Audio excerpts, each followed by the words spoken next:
The world has finally gone still. The voices, the notifications, the endless movement of the day, all of it has faded into silence. You're here now, in a softer place, where nothing demands your attention and no one expects anything of you. The rush has stopped. The quiet has come. Let it in. Feel it settle around you like a blanket of peace. The air feels lighter. The noise inside your head begins to fade. For the first time in what feels like a long time, you can simply breathe. You don't have to be anywhere else. You don't have to do anything. This is the sacred pause, the holy stillness where God's whisper becomes clear. Be still and know that He is God.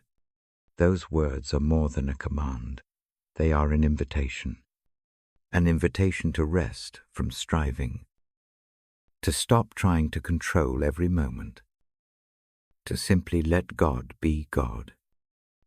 In the quiet, His presence becomes unmistakable. You can sense it soft, steady, like the rhythm of your own heartbeat. Every breath you take is grace. Every exhale is release. As you rest, you might think of all the moments today when noise filled your mind, the pressure to perform, the thoughts that wouldn't stop circling, the expectations you tried to meet. None of that belongs here. Let it drift away. You are safe in this silence. You are safe with Him. Imagine yourself standing in a field at twilight. The sun has just dipped below the horizon, painting the sky in shades of rose and gold. The wind moves gently through the tall grass, and everything is still except the sound of your breath and the faint song of a distant bird. It's quiet, but it's not empty. The air is alive with peace. You can feel the presence of God in the stillness, like a calm strength wrapping around you. He's not far away. He's not waiting for you to be perfect or eloquent. He's here right now. In the quiet, you can whisper, "I'm here, Lord." You don't have to say more than that. God understands every unspoken word in your heart. He knows the exhaustion behind your smile. He knows the weight behind your silence. And in this moment, He's not asking for anything. He's just offering Himself His calm, His comfort, His love. So let yourself receive it. Rest in it. This is what your soul has been longing for. Not more noise, not more doing, but simple, sacred stillness. Feel your shoulders drop. Feel your breathing slow. The quiet is not something to fear. It's a gift. It's the doorway to peace. In the silence, you remember what's true. You are loved. You are chosen. You are not forgotten. Even when life feels loud and uncertain, God's voice still speaks softly beneath it, all steady and sure. You may not always hear Him in the chaos, but in the quiet, His presence becomes clear again. Let that truth sink deep into your heart. You are never alone in the stillness. God meets you there. He restores what's been worn thin. He renews what's been drained. He gives rest to your soul. So stay here a while. Don't rush this moment. Let your thoughts slow down until they're just a whisper. Let your body grow heavy with peace. Let your spirit rest in the warmth of His presence. You don't need to fix, prove, or plan. You only need to be. Just be. And in this quiet, let gratitude rise like a gentle tide. Thank you, Lord, for this silence. Thank you for meeting me here. Thank you for reminding me that I don't have to do life alone. Feel that thankfulness settle deep within you. Feel it spread through your chest like light. The world will still be there when you wake. But for now, this is your time to rest in the stillness of His love. This quiet is holy. This quiet is healing. This quiet is home. And if this peaceful space has touched your spirit tonight, take a moment to share it. Subscribe. Leave a kind word. Or invite someone else who might need a quiet place to rest in God's presence. Together, we can make this a sanctuary for the weary, a place where every heart finds calm again. May the peace of Christ fill you as the night deepens, and may your sleep be sweet in His care. I invite you to come close. I speak with a quiet voice. I speak with a steady heart. The room is calm. A lamp sheds a warm pool of light. The Bible rests nearby. My hand hovers over its cover like a promise. Tonight we move slowly. We let the day settle. Settle your body. Feel the weight of limbs on the bed or chair. Allow shoulders to loosen. Breathe in. Breathe out. Each breath is a small gift. Each breath brings you back to the room. I ask you to soften your face. Let the jaw unclench. Let the eyes rest behind their lids. I sit across from you in this gentle time. I speak as one who keeps watch. I speak as one who wants you to rest. Open your heart, not to worry, not to judgment. Open it like a window left ajar. Let the cool of evening come in. Let the light of mercy slip through. Do not force the opening. Allow it to happen slowly. If the heart tightens, do not push. Breathe toward the tightness. Breathe toward the place that aches. The breath carries calm. The breath carries a soft invitation. I read from the Bible tonight. I read in a low tone. Each word falls slowly. Each sentence receives room to breathe. This is not a lesson. This is not a debate. This is a quiet sharing of promises. I bring passages that rest the mind. I bring passages that remind the weary of love. The words are simple. The words are steady. They do not demand an answer. They offer a place to lay down burden. Imagine a lake at dusk. The surface is still. Little ripples fade into the dark. You stand at its edge. You release a small stone. The stone sinks. The water closes over it without fuss. It does not argue. It simply receives. Let your worries be that stone. Watch them go under the surface. Let the water take them. The lake does not judge what you drop. It only holds what you give. This night can be like that lake. Imagine a lamp in an otherwise quiet room. The lamp is simple and true. It keeps a steady glow. Its light does not flash. It does not demand attention. It simply continues. In the same way, grace keeps its steady glow.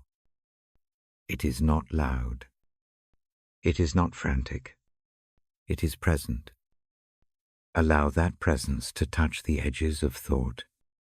Allow it to make a way into the small corners where fear likes to hide. If a memory rises that is sharp, notice it without wrestling. Name it gently in your mind. Let it pass like a cloud across a pale moon. You do not need to fix it tonight. You only need to be present with it. Presence is enough. Presence is a balm. Let the idea of being accompanied rest with you. You are not alone with the ache. The ache sits in a room where light remains. We move at a slow pace. My voice mirrors that pace. Each sentence arrives without hurry. Each phrase receives a space to land. If the eyes close, allow them. If sleep leans in, welcome it. I will speak so as to guide, not to chase. My words soften the edges. They do not press for answers. They do not weigh with complicated thoughts. Tonight is gentle. Think of a familiar road after rain. The air smells clean. The earth seems quieted. Footsteps feel lighter. The road asks nothing of you but to follow. Your steps are unhurried. You notice the sound of shoes on wet pavement. You notice the small relief in every stride. This is the kind of journey we take now. The route is simple. The company is gentle. The destination is rest. I do not require you to perform. There is no checklist here. There is no measure of success. You only need to come as you are. Sorrow, doubt, fatigue bring them. Joy, thankfulness, lightness bring them too. All are welcome. The Bible speaks to the full range of the human heart. It meets us in our smallness and also in our quiet strength. It meets us where night feels long. If worry creeps back, name its rhythm. Notice the thoughts that press forward.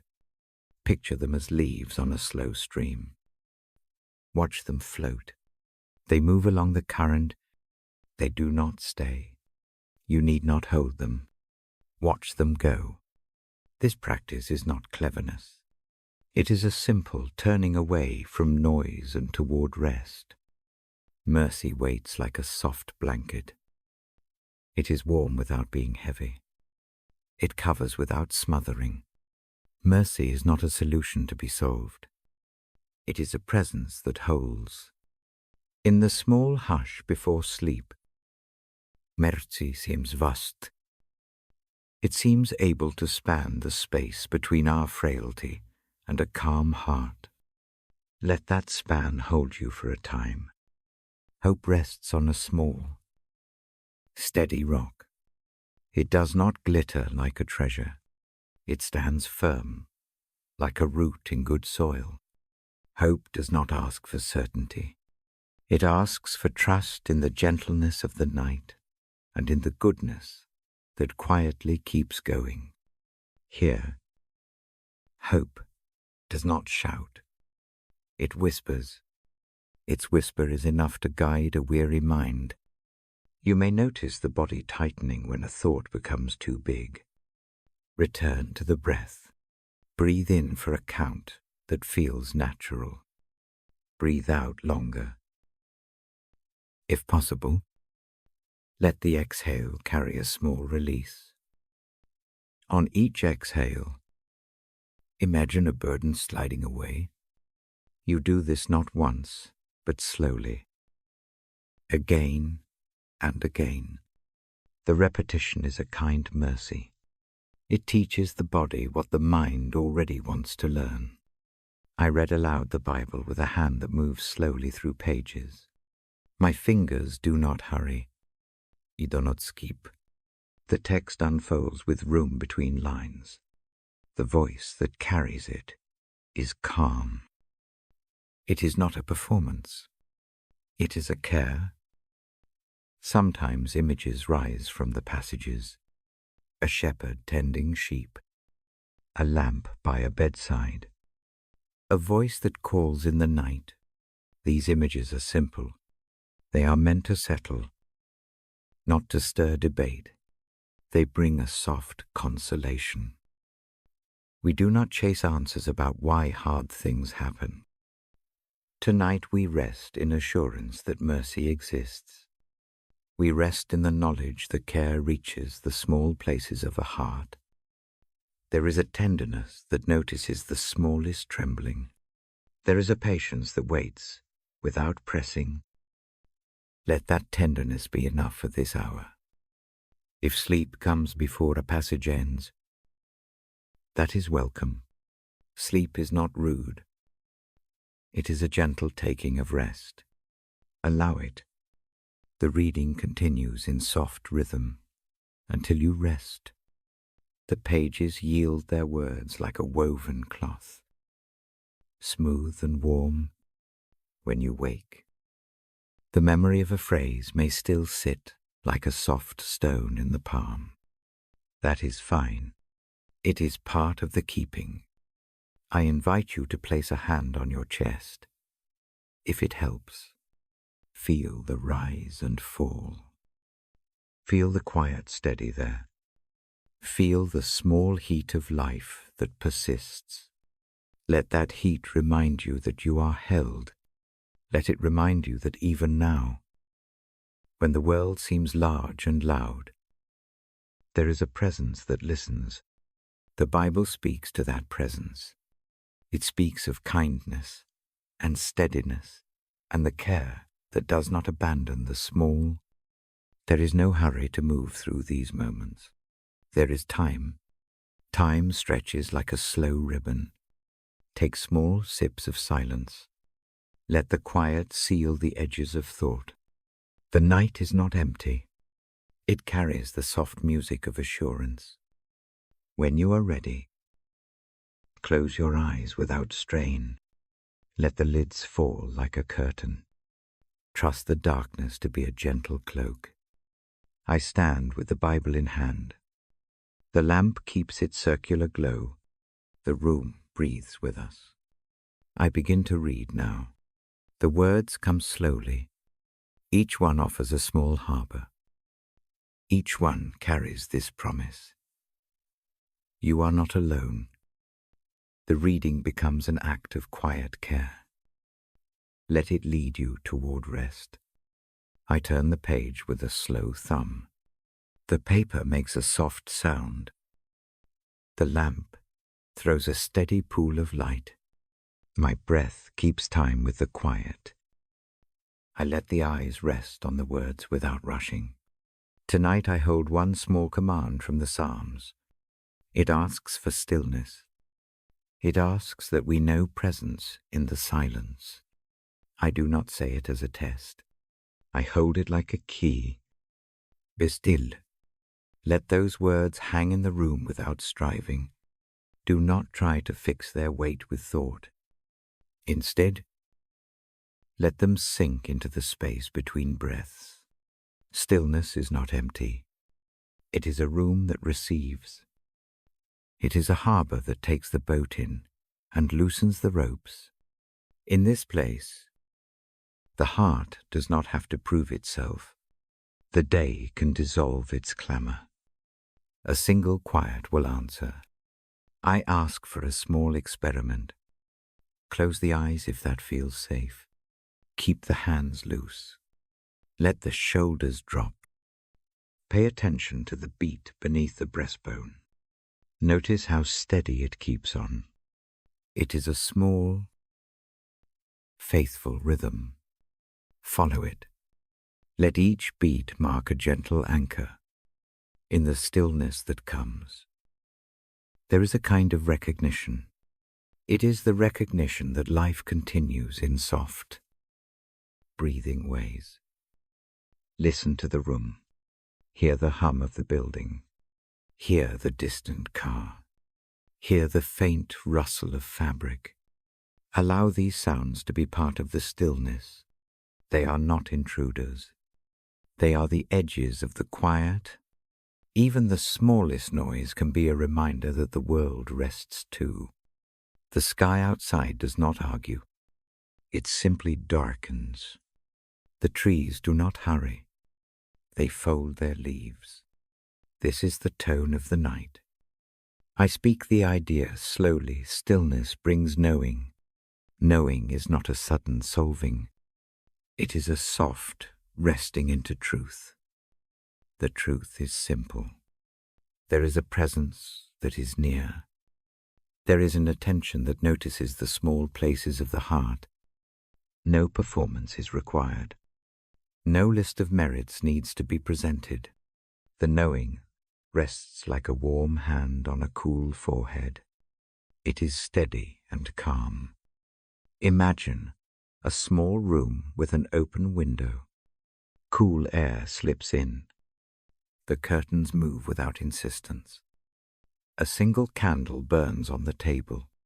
Its flame does not shout. It simply keeps burning. In that light, small things appear differently. A cup, a book, a sock folded half right. The care that notices these small things also notices the quiet stirrings inside the chest. It is a presence that sees without demanding an answer. If worry rises like a wave, do not fight it with force. Watch it as one watches clouds. Notice its edges. Notice its color. Give it a name in your mind if that helps. Then let it move along the sky. The act of naming is not judgment. It is acknowledgement. A thought that is acknowledged can move on more easily. Stillness helps this happen.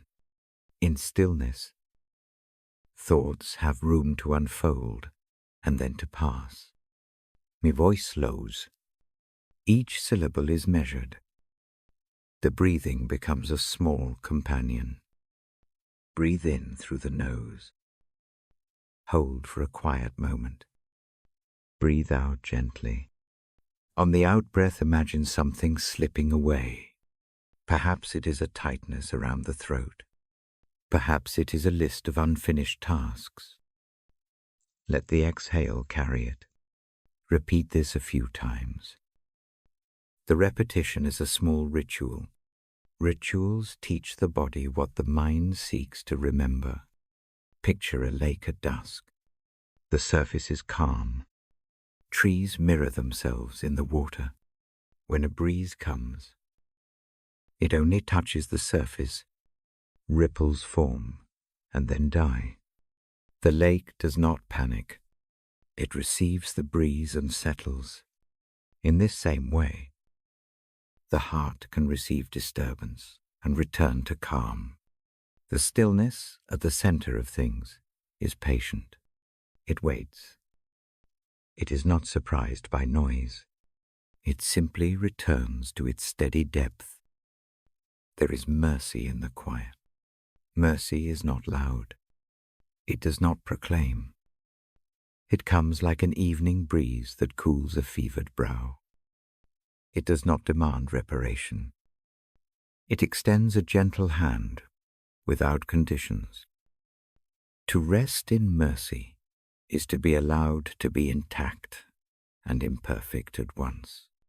The stillness opens a space where mercy can be practiced by the soul itself.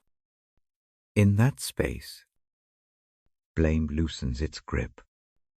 Hope lives quietly here too. Hope does not have to shout to be real. It can be a small light in a window. It can be the sound of a kettle ready to boil in the morning. Hope keeps the next breath possible.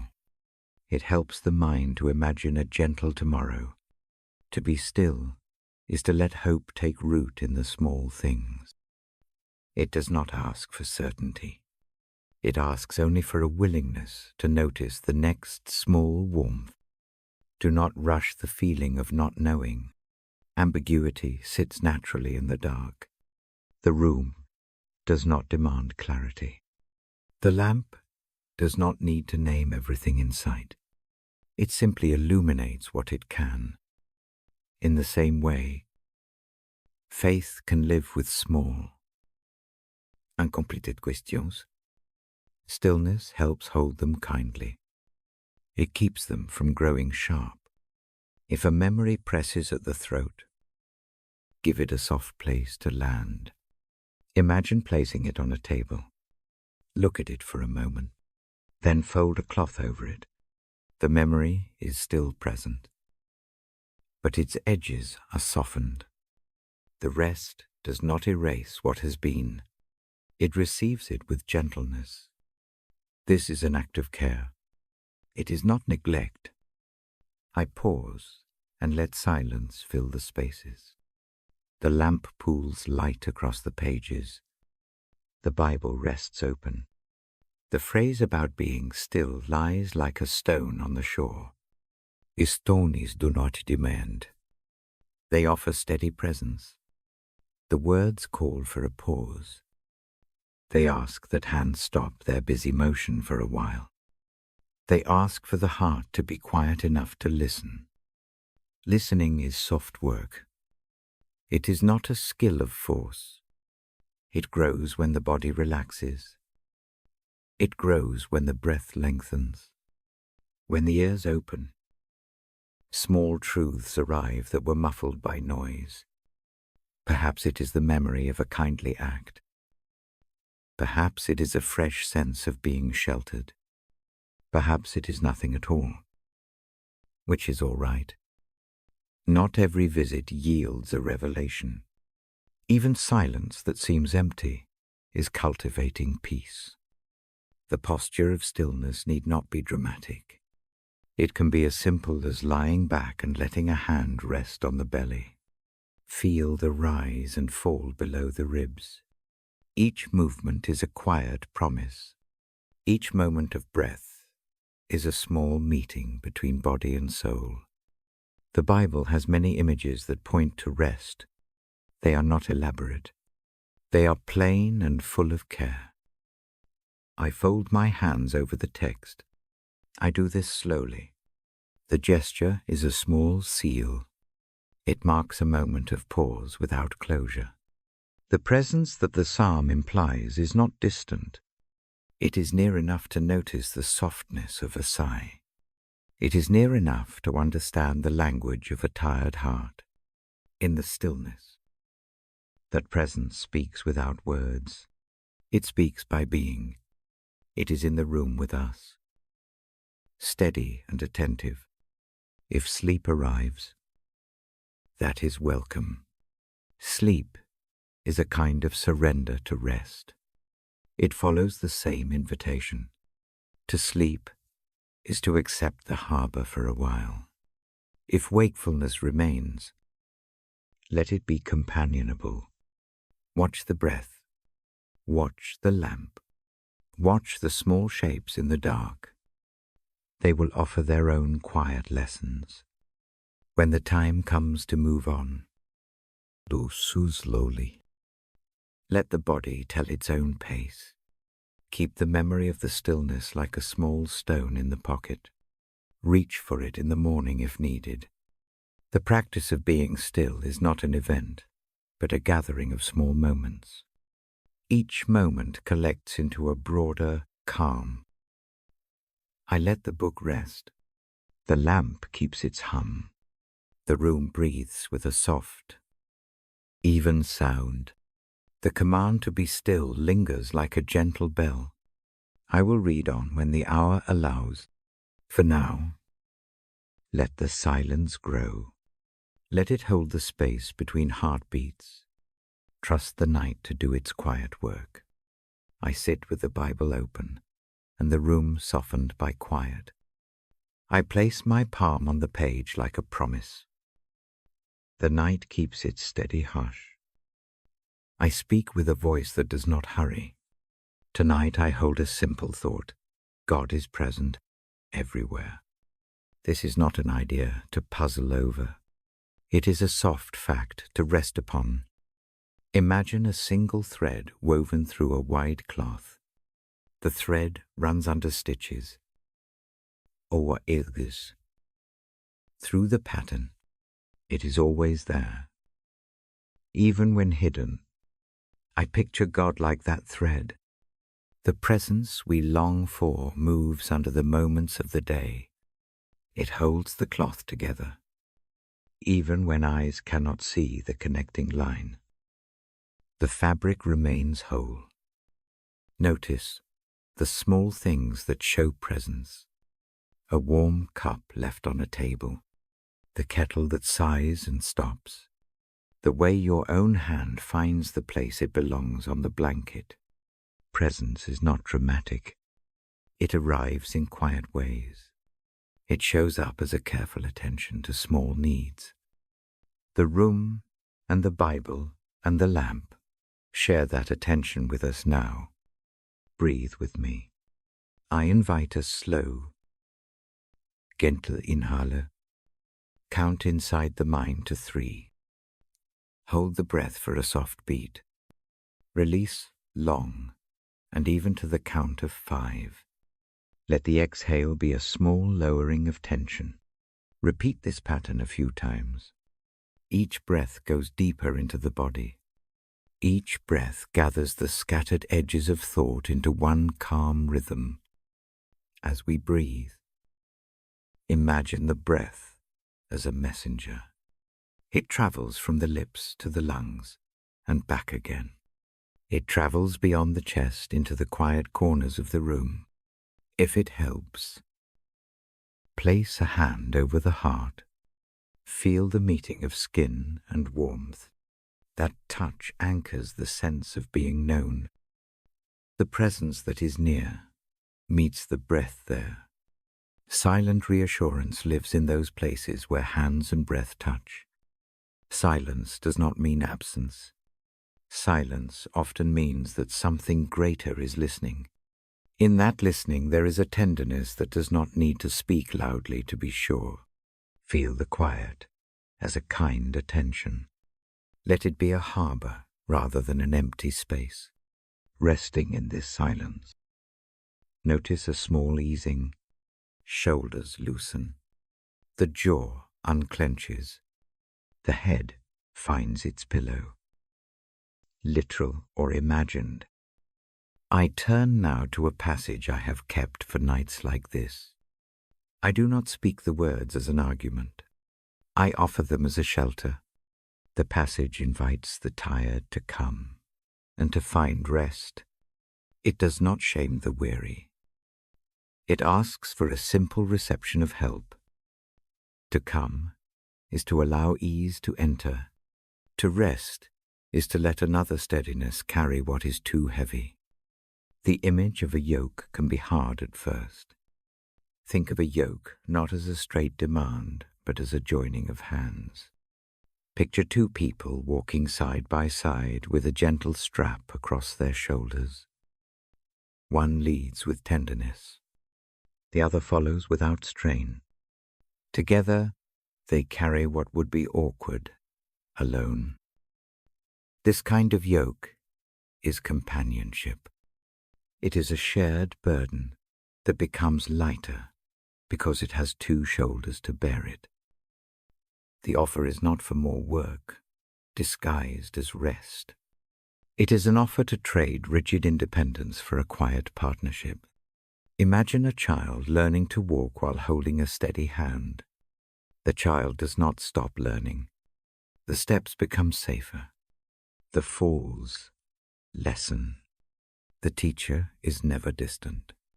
This is the tone of the invitation.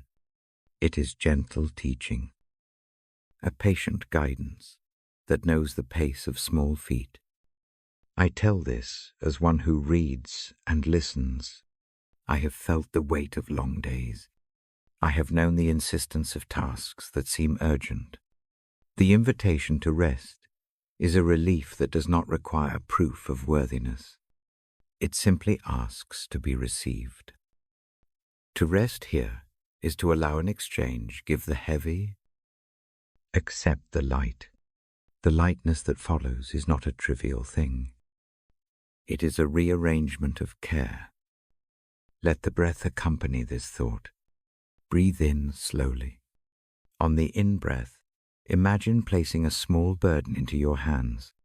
It may be a worry, a list, a knot of fear. Hold it there for a single count. As you breathe out, imagine passing that burden across to a steady presence beside you.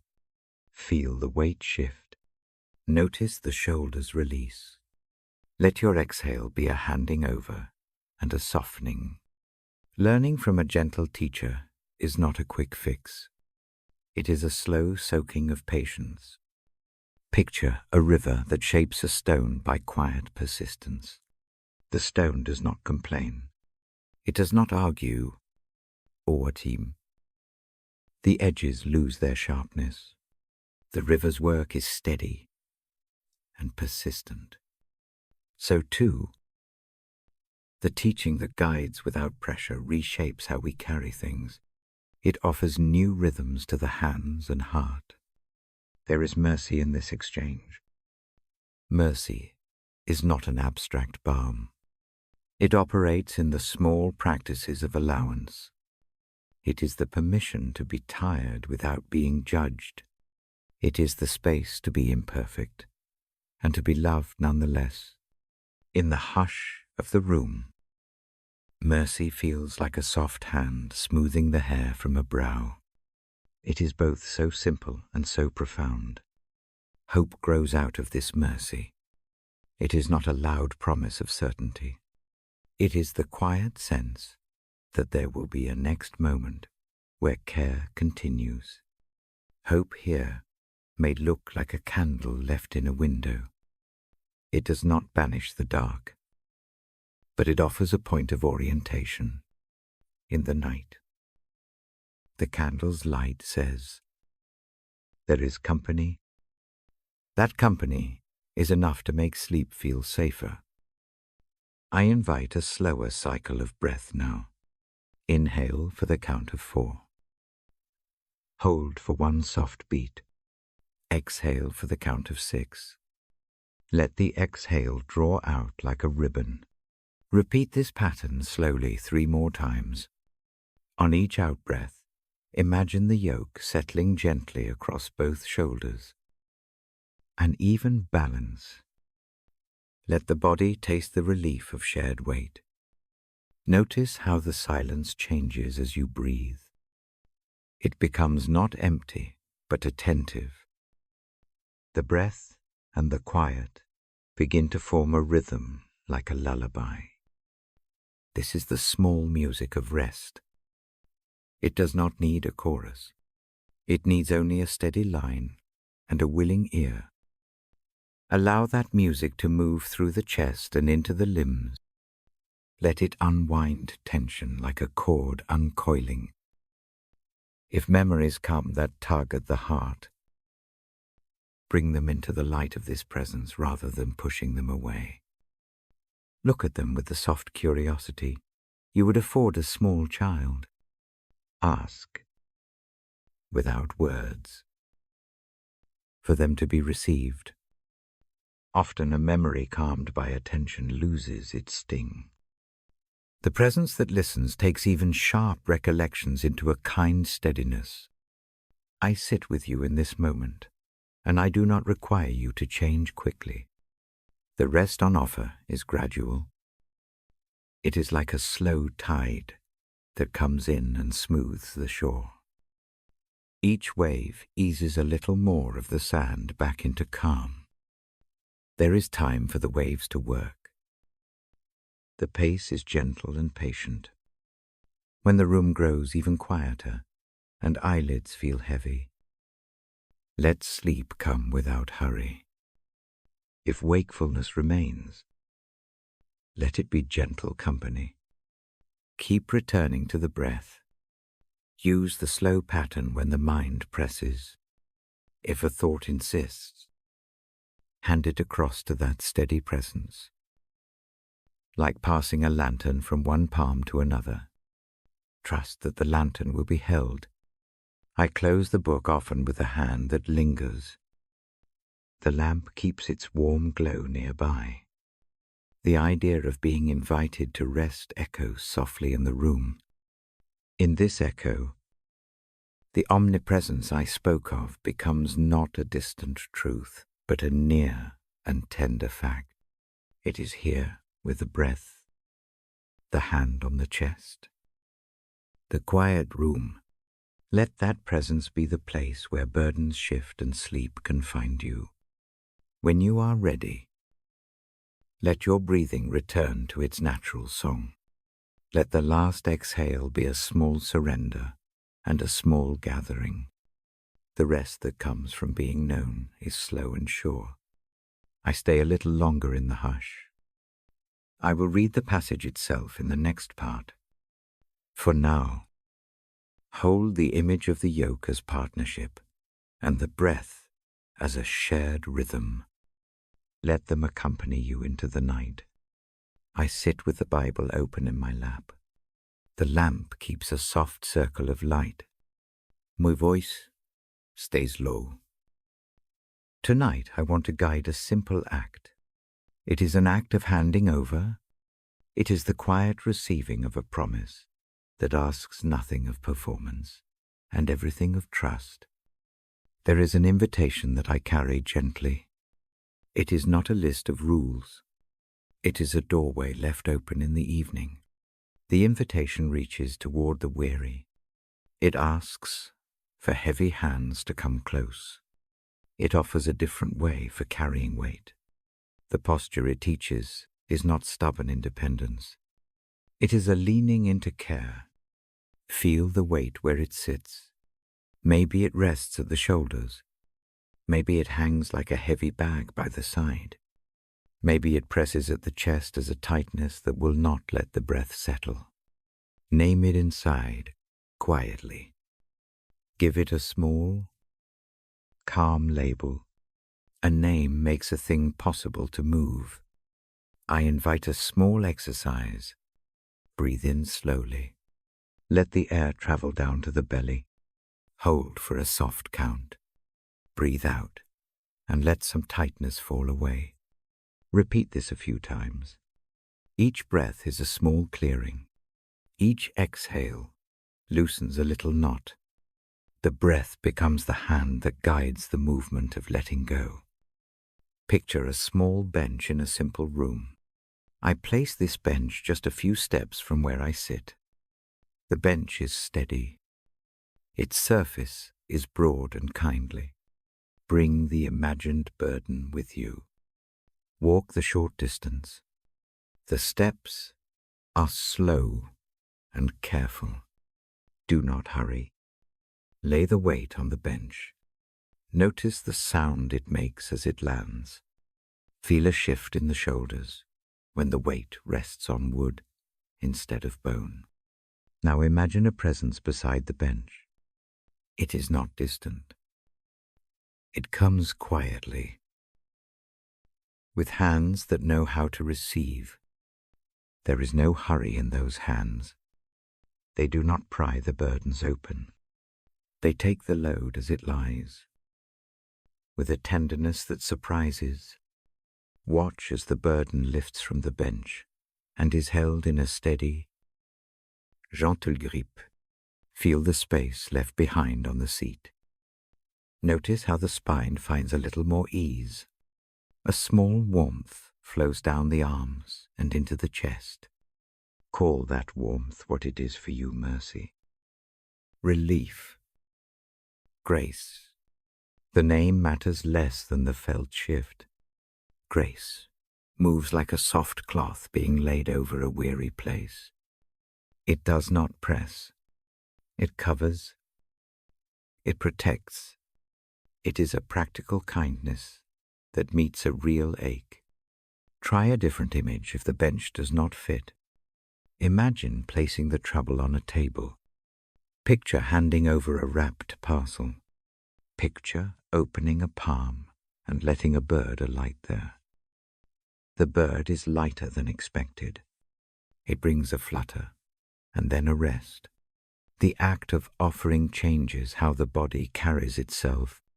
Muscles that had tensed begin to unknot. The face softens.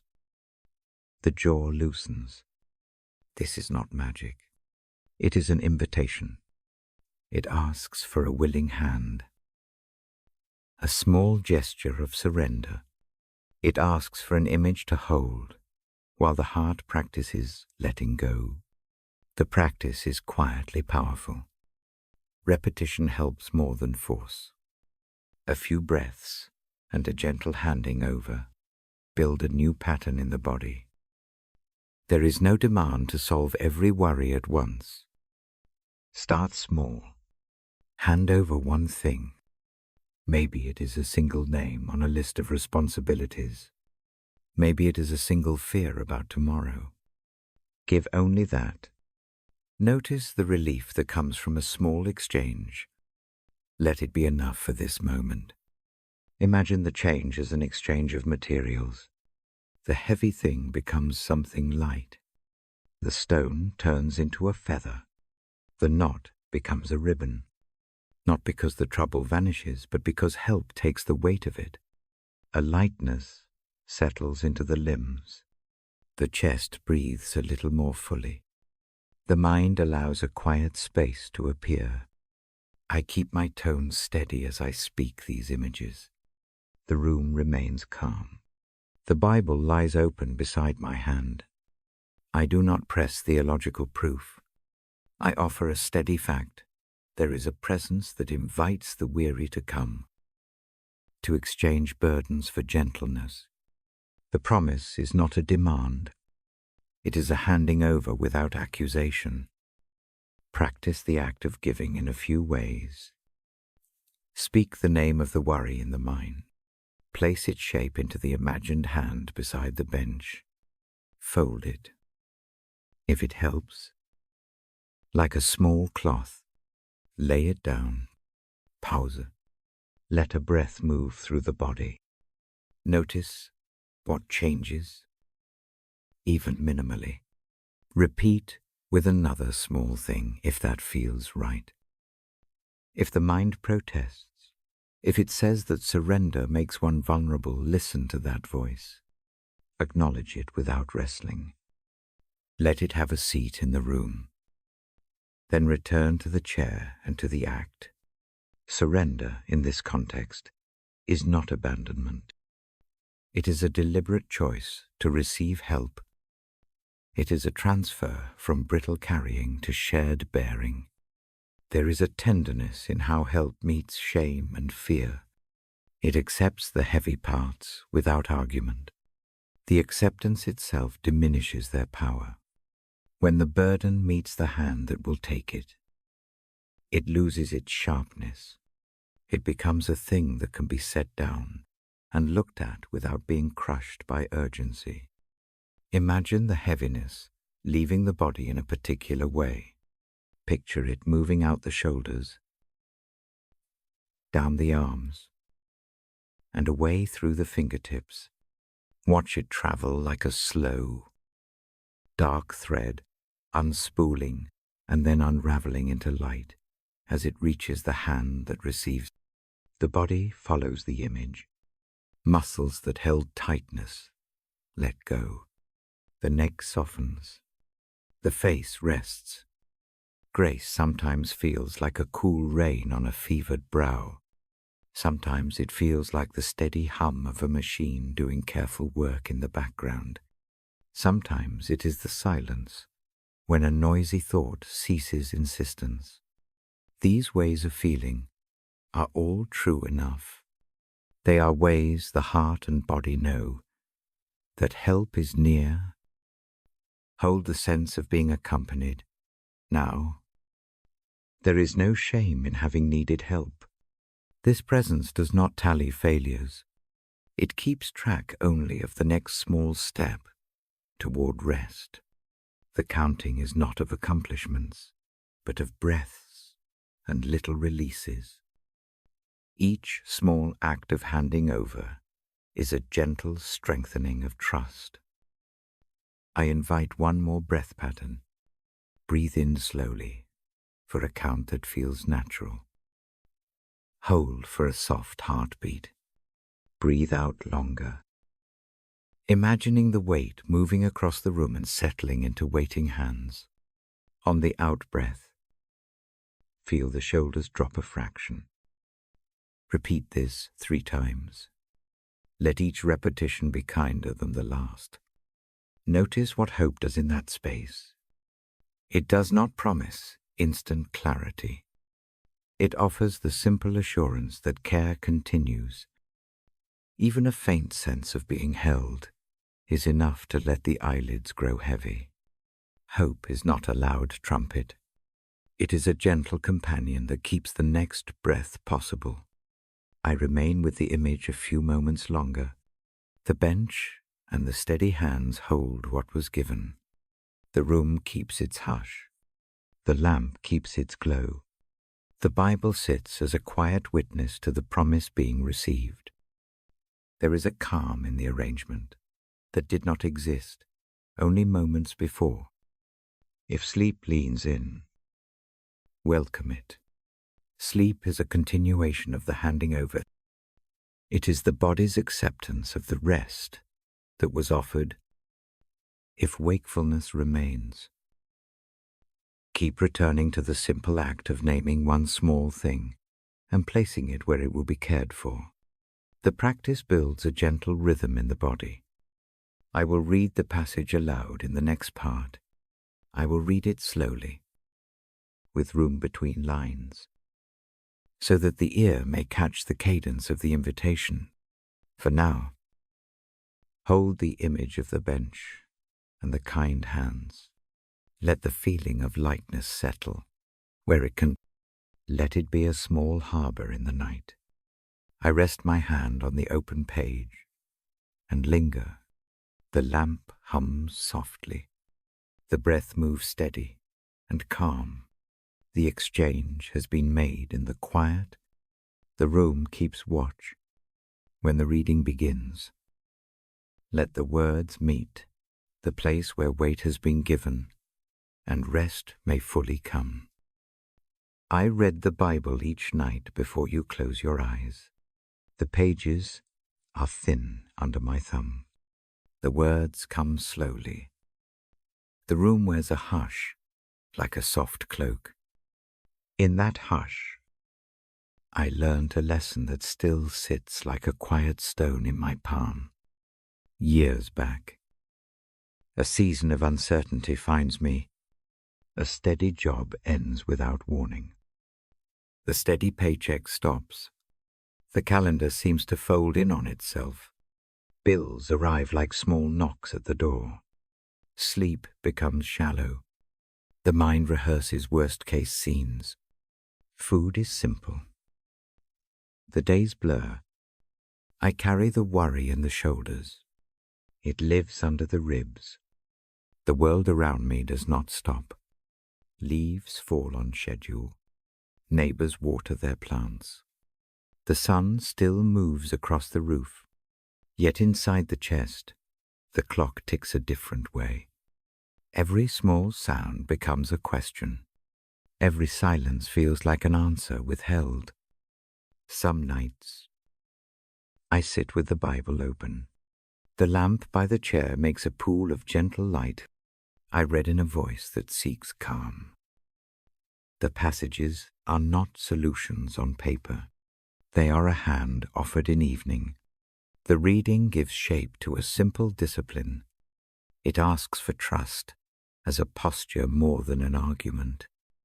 Trust is not easy when bills pile up. It is not the same as pretending not to be afraid. The hands still write the checks. Resumes still go out. Meetings still happen. Trust, in that hour, looks like one small decision at a time. It looks like turning toward the promise and letting the edges of panic soften. It looks like a slow choosing to believe that the path ahead is not empty. Even when the way is unclear, I decide, slowly, to try that posture. Not as a test of faith, but as a practice of rest. Each night I sit with the Bible and breathe. The breath steadies. The shoulders loosen by a fraction. The mind keeps its worries, but their grip changes. They still exist. They no longer pull the whole body forward. A particular night comes that feels like a turning. Rain moves outside in fine sheets. The lamp throws a steady disk of light across the page. I read aloud in a voice that is soft and deliberate. Without forcing anything, I bring one worry to mind and imagine handing it over. I do not ask for an immediate fix. I only place the worry in a kind of waiting room. I fold it into a phrase of trust and let sound carry it out. Sleep comes differently after that night, not like a door slammed shut, but like a slow closing. The mind falls into a rhythm that is not frantic. It rests in a space where something steadier watches. The chest loosens enough to allow fuller breaths. In the morning, fear still sits at the table, but it does not speak as loudly. The edges of the day hold a small quiet that was not there before. The changes that follow are not dramatic. The phone call that offers a new job takes weeks. A neighbor leaves bread on the porch when funds are tight. A friend offers an extra hour of work for a quiet fee. None of these are miracles in the way. Stories sometimes promise. They are small acts of care that arrive while the heart is learning to trust. The trust is not a guarantee of easy outcomes. It is a steadying that makes space for help to be received. I learn that trusting God's plan does not mean sitting idle. It means continuing the work that is in front of me, while holding the bigger picture with a softer hand. I polish the resume. I walk to interviews. I answer calls. At night, I return to the Bible and the lamp. The practice of reading anchors the days. The presence felt in those pages becomes a quiet companion for the errands and the conversations and the days that stretch on. There is a particular morning I remember. The sky is thin and pale. A letter arrives sooner than expected. It is a small offer for part-time work. It will not cover everything. It will cover enough to give a breathing space. The relief is not immediate jubilation. Instead, it arrives as a long exhale. The breath that had been kept shallow finds room. The chest remembers how to move. That relief is not the final answer to the season. More steps follow. Interviews lead to more interviews. Some doors close. Others open a little wider. Yet through the months, a quieter thing grows inside. A recognition that the next step will be met. Not that the road will be easy, but that help comes in ways that do not always demand dazzling signs. A small kindness, a steady word, a neighbor's loaf. These begin to line the path. Trust in God's plan shapes the way the difficulties are held. It allows the heart to fold less tightly around fear. The body stops bracing, as if against an expected blow. Sleep returns in pieces at first. Then it deepens. Dreams become less jagged. The mind begins to imagine mornings, where the list of worries is not the first thought upon waking. One evening, in that slower place, I read again, and the sentence lands differently. The promise I had known intellectually becomes a felt thing. It is as if a warm hand steadies the shoulder. The world does not change in an instant.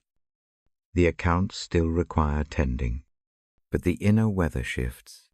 Cold panic thaws to a gentler concern. The work stays real, The anxiety loses its power to steal the present. Trust also reshapes relationships. When fear no longer speaks as loudly. Conversation calme. A friend hears the worry, but does not receive the panic. A partner in life can listen without being pulled into crisis. Decisions become shared in a clearer way. The doing of life becomes less choreographed by dread and more by choices made together. There are nights when old anxiety tries to return. It knocks at the window in familiar rhythms. When that happens, I go back to the practice. I sit with the Bible and breathe. I name one small thing and place it in an imagined hand that will receive it. Images help. A small folded cloth. A single pebble placed on a shore. These images change the body's response. Muscles release. The jaw unclenches. The mind recognizes a safe shape to rest in. The peace that grows is not a final triumph. It is not the removal of all struggle. It is a quiet presence that steadies the hands while the work continues. It is an evening song that softens the edges of the day. It allows room for holes and for mending. It keeps company with the real tasks on the table. I speak about this story in a way that asks not for credit. I do not present it as a model to mimic without nuance. It is a small report from a life that learns. The lesson I wish to pass on is simple. Trust does not avoid effort. It changes the posture with which effort is performed. It offers an inner steadiness that the restless heart can return to. It is like a compass that does not stop storms, but helps the hand steer through them. Sometimes it feels like the trust was given to me rather than something I gathered myself. In quiet moments, the sense of being watched over is gentle and practical. It shows up in small kindnesses and in the endurance to keep moving forward one step at a time. The presence that the Bible describes becomes less a distant idea and more a companion in the room with a lamp. The final months of that season blur into a steadying routine. The work stabilizes. Savings rebuilds slowly. The cadence of prayer and reading continues. I take no credit for sudden fixes. I keep the practice because it keeps the peace. The peace is not flashy. It is the soft tone the voice takes when fear is not in charge. It is the way sleep returns when the body is allowed to trust air into the lungs without tightness. Now, when nights arrive and the mind wants to run with worry, I return to the same small acts. I open the Bible. I read slowly. I breathe. I hand over one thing at a time. The practice has a memory built into the body. The muscle of trust grows in quiet repetitions. It does not erase caution. It simply changes fear's role at the table. There is a calm in that memory that I bring to you tonight. The lamp is still. The Bible rests. My voice is low. If worry sits heavy where you are invited to this slow practice. You do not have to solve everything before sleep. Begin with one small trust. Place it gently into the hand beside you. Breathe. Let the exhale carry the weight to a place that is steady. The story ends not with neat closure, but with a continued habit. Trust becomes a habit as simple as touching the page and breathing. It becomes the background music to ordinary days. It does not cancel the hard parts. It makes them less capable of stealing the whole night. I will read a passage in the next part. I will read with a steady pace so that the ear can catch the rhythm. and the heart may follow. For now, let the memory of a small, steady peace sit with you. Let it be a soft companion while the lamp keeps watch. Let the breath remember how to rest. I lift the Bible and let my fingers rest on the page. The lamp makes a calm pool of light. Tonight I bring a simple line from Ephesians to the room. I do not recite words like a lecture.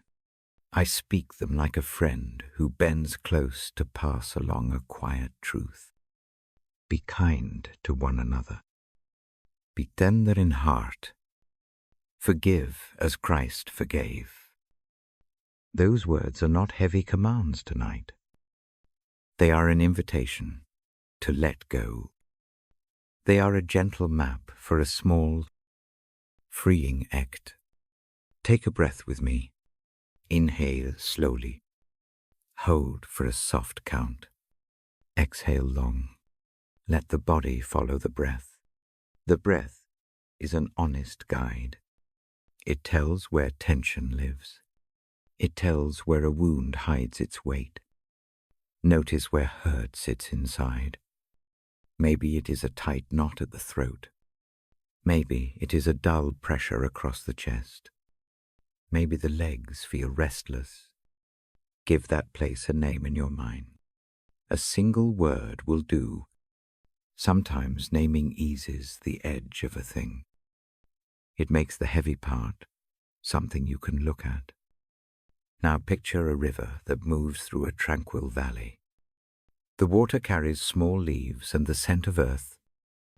On the bank, you hold a leaf that has in it the memory of a wound. It might be a hurt caused by another. It might be a harsh word you keep repeating. It might be an old choice you regret. For a moment, feel the weight of the leaf in your palm. Forgiveness does not erase what happened. It does not pretend the wound is nothing. Forgiveness is a letting go of the power that hurt holds over your heart. It is a small, steady hand unclasping a grip. It is not weakness. It is a kindness you give yourself more than anyone else. Bring the image of the river closer. Place the leaf on the water. Watch the current. Take it. The leaf does not vanish by force. It drifts. It turns. It meets stones and light. The river does not argue with the leaf's history. It simply carries it onward. As the leaf goes, notice a subtle change. The shoulders ease by a fraction. The breath finds a little more room. A small space opens where tension once lived. This space is not empty. It is room for mercy to come in. If the person to be forgiven is near in memory, place their face gently on the other side of the riverbank. No need to rehearse blame. Hold their image without pushing. Saying their name silently is enough. The act of naming does not mean endorsing what they did. It means acknowledging a part of your story. Consider these steps as a practice. First, see the hurt. Second, name it. Third, imagine placing it into the river. Fourth, feel the change in the body when the grip loosens. Repeat as needed. Begin with one small thing. Forgiving everything at once can feel like asking too much. Start with one leaf. Now turn the river toward yourself. There are times when the hardest person to forgive is the one in the mirror. Maybe regret follows certain choices like shadows. Maybe a mistake replays without mercy. Bring that memory to the river too. Place it on the water. Let compassion for yourself move in like a soft current. Forgiving the self does not mean excusing harm done to others. It means allowing healing to begin. It means making space, to learn. It is a practical surrender of the need to punish continually. If the hands tremble while letting go, that is all right. Tenderness often comes with trembling. If there is resistance, name it. Tell the resistance gently why the release may be needed. Say inside the head that forgiving does not mean forgetting. It means not letting the hurt keep steering the rest of the day. Sometimes adding a simple phrase, "Helps I choose to let this go for my own rest." Repeat it slowly with the breath. We remember that forgiveness is modeled in small, steady ways. The passage reminds us that forgiveness follows the way we are received. Imagine grace pouring not as a thunderbolt, but like rain that soaks a dry field over many evenings. The soil softens, plants begin to lift their leaves again. Grace in your life works like that. If it feels right, picture Christ's hand beside yours on the riverbank. This hand does not take away responsibility. It holds steady as you loosen your grip. It is a witness to the letting go. The presence beside you offers a steady warmth, the kind that does not demand proof, but simply accompanies the small act. Let that presence be the place where the weight lands. If that brings comfort, forgiveness sometimes raises fear that letting go will invite harm again. That fear deserves care. Forgiveness does not require immediate reconciliation in every case. It does not always mean returning to what was unsafe. It can be a private, interior release that frees the heart while boundaries stay in place. Keep the judgments of safety in one hand and the act of release in the other. If regret for something done sits heavy, think of it as a knot. With the breath, picture gently working the knot loose. No harsh tugging, no judgments that harden the hands. Just a tender untying. Each breath is a loop opened. Each small loosening allows a thread of peace to pass through. Forgiveness is a process more than a single event. It may return in waves. Some nights the river seems to swallow the leaf easily. Other nights the leaf catches on a root and you must nudge it again. Be patient with the rhythm. The habit of returning to the river teaches the muscles of the heart to loosen over time when releasing forgiveness toward another. It helps to separate the act from the person's consequences. You can forgive in your heart and yet still pursue what keeps you safe.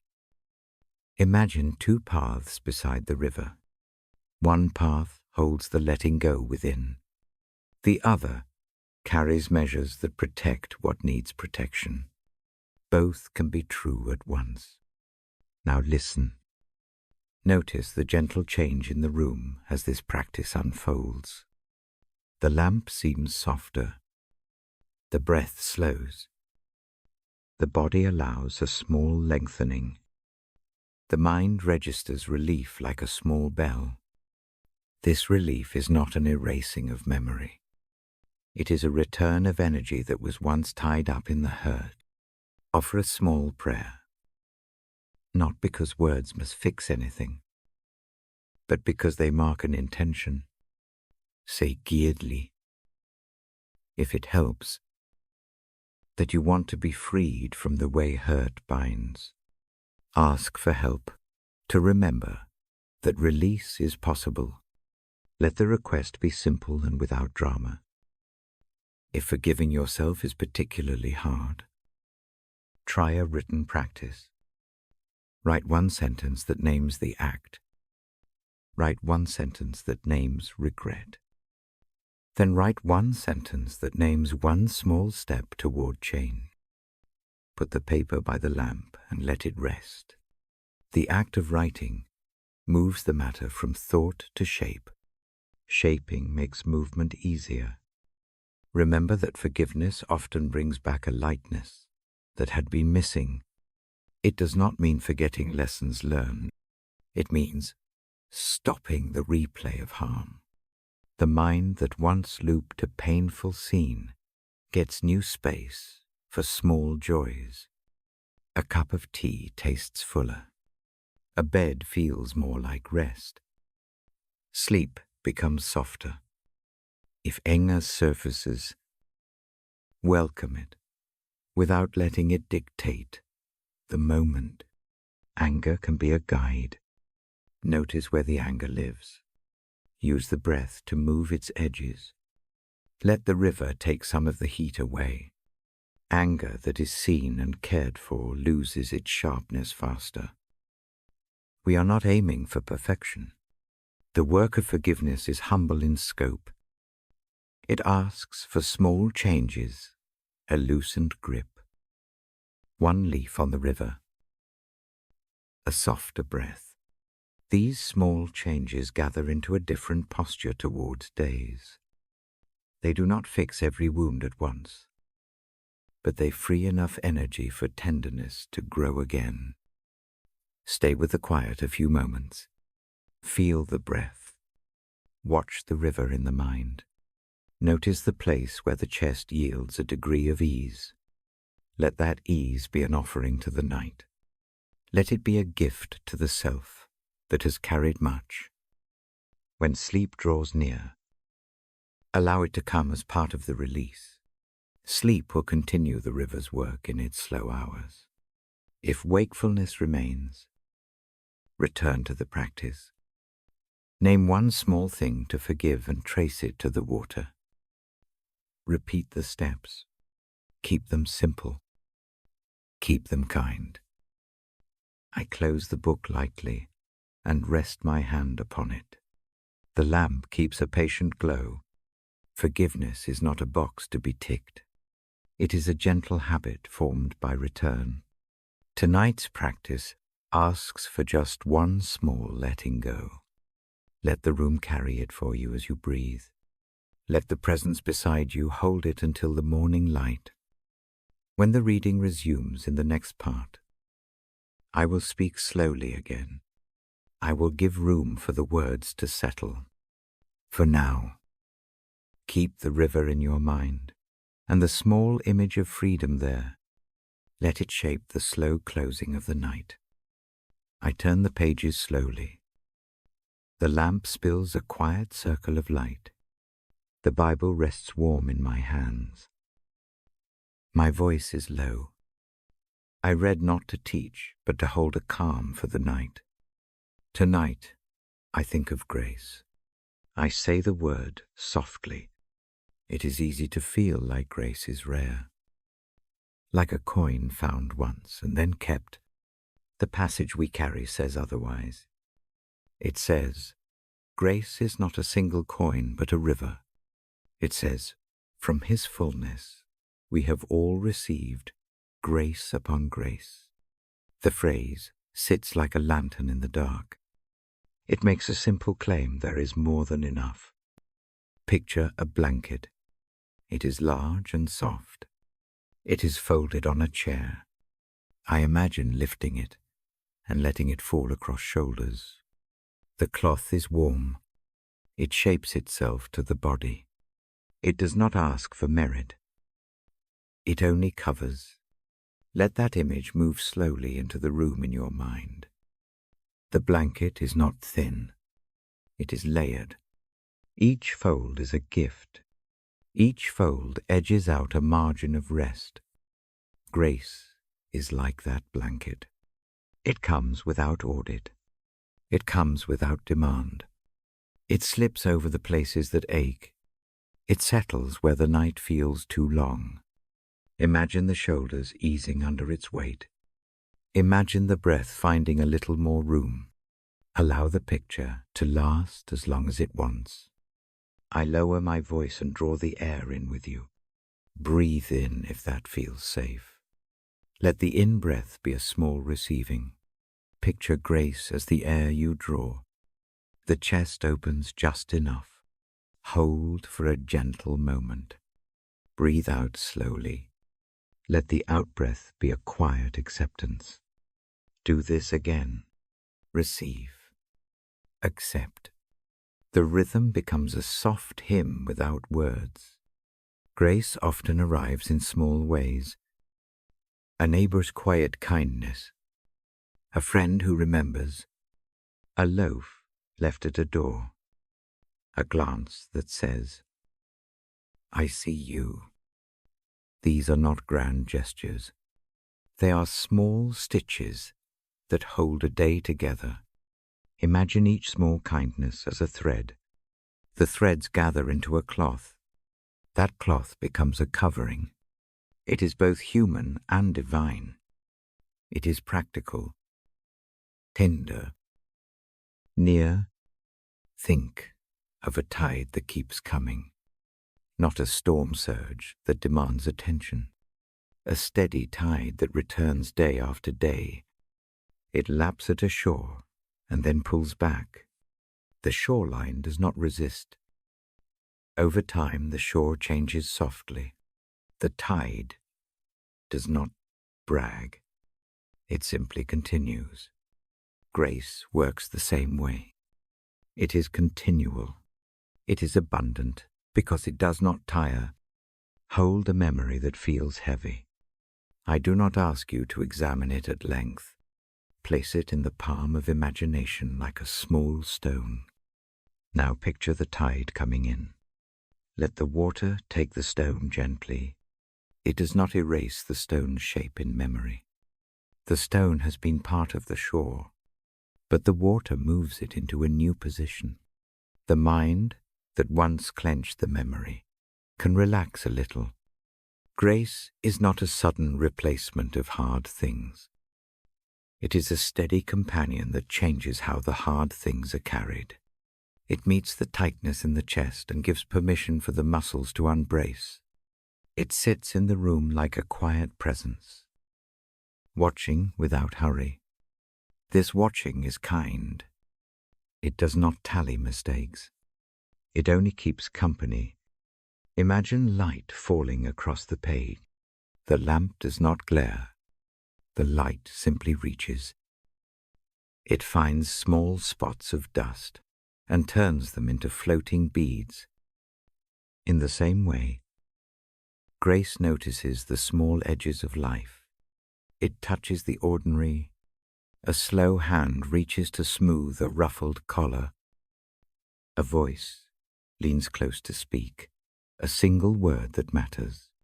The small acts are the way abundance shows up. I speak as one who reads these words at night. I have felt seasons when the well seemed low.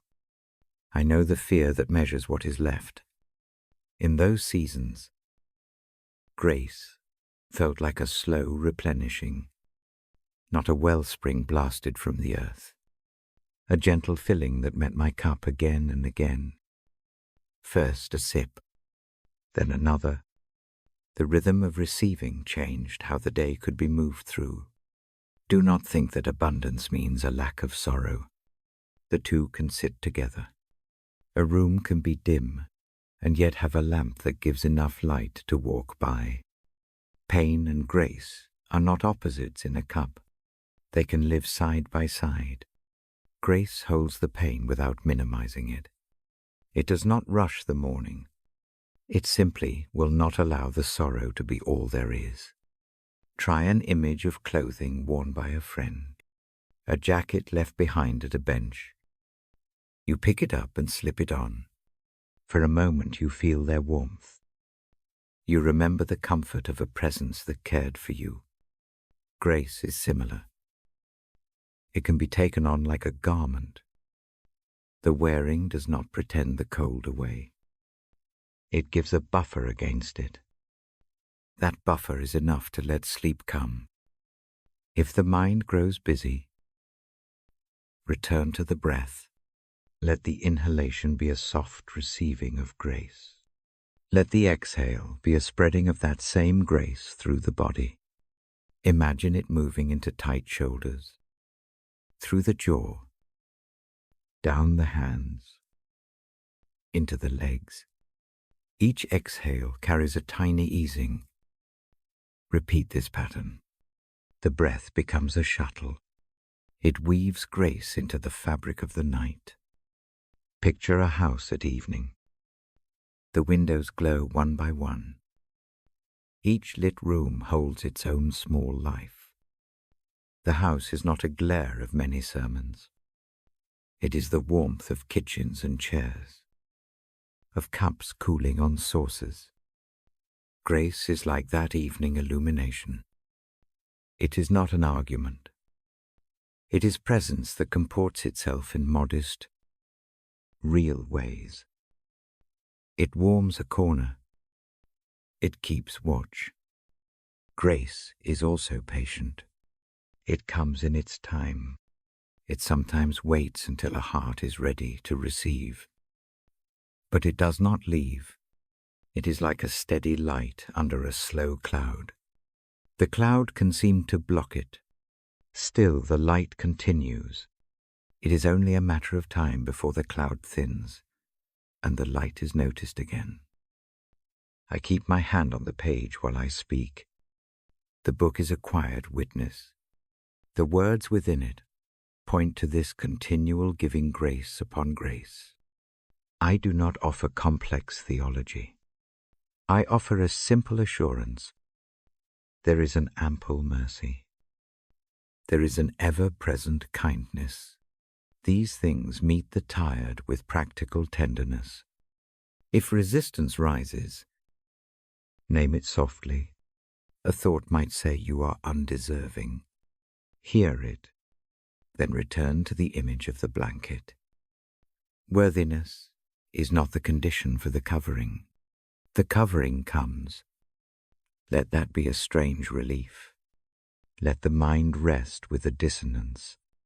It is allowed to feel unsure. Grace does not punish the doubt. It continues to cover.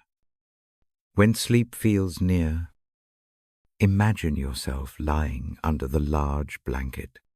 The room narrows to the edge of the lamp's glow.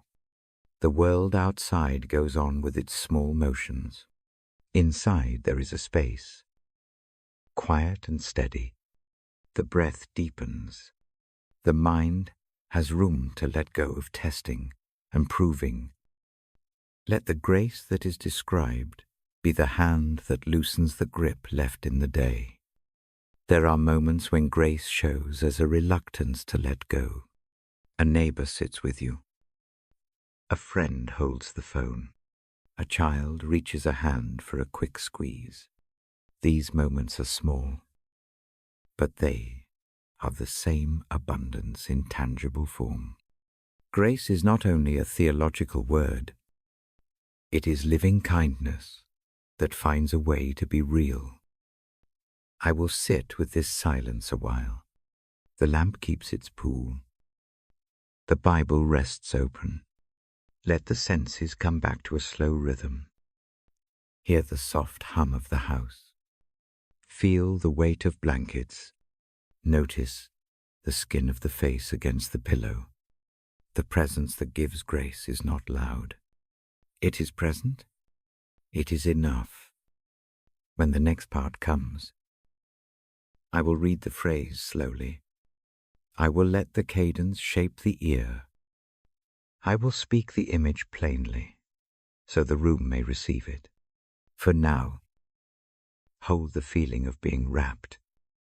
Let the picture of abundance gather the night into a safe place.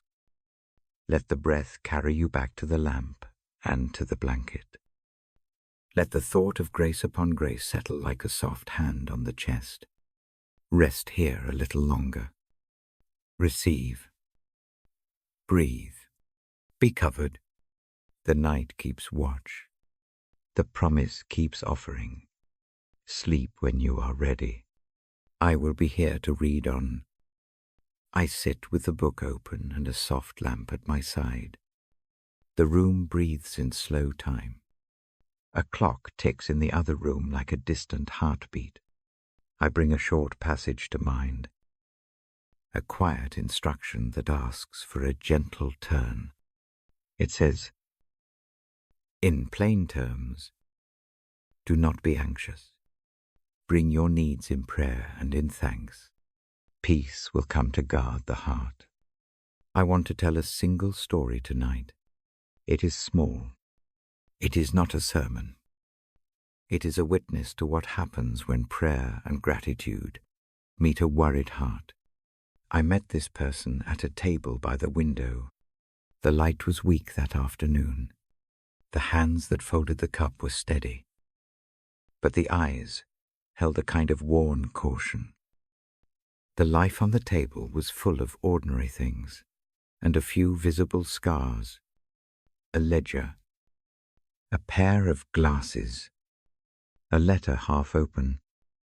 This person carries worry like an old coat. It fits by habit. The coat is heavy at the shoulders. It smells faintly of past storms.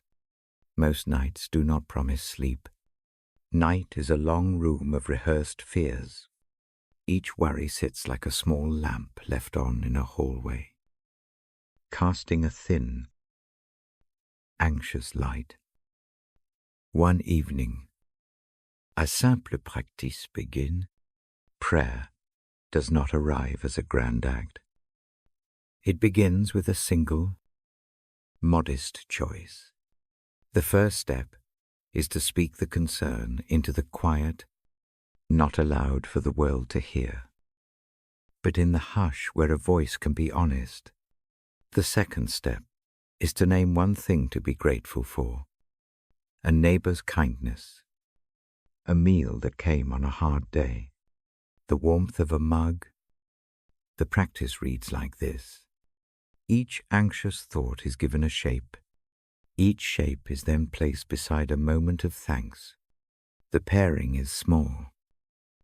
A worry and a gratitude sit together like two notes in a quiet tune. Over nights, the tune changes. At first, the change is hardly noticeable. Sleep still arrives in fragments. The mind still rehearses sharp scenes, but the hands that once tightened each evening begin to relax before lying down. A jaw unclenches. The breath grows a little longer. A place that felt permanently tense learns the memory of ease. The real change comes not when a single anxiety disappears, but when the heart no longer feels obliged to solve everything before rest. Prayer becomes a small table where things can be set down. Thanksgiving becomes a lamp that keeps the table visible. Set down a fear, light a small, grateful thought. Step away. Repeat. Practical things shift as well. Choices made in the daytime are steadier. A decision no longer carries the acuteness of panic. The voice on the phone sounds less rushed. The morning routine gains a margin for calm. The ledger is still on the table, but the hands that tally numbers no longer shake in the same way. A particular night stands out. A bill arrives that should have caused a familiar wave of panic.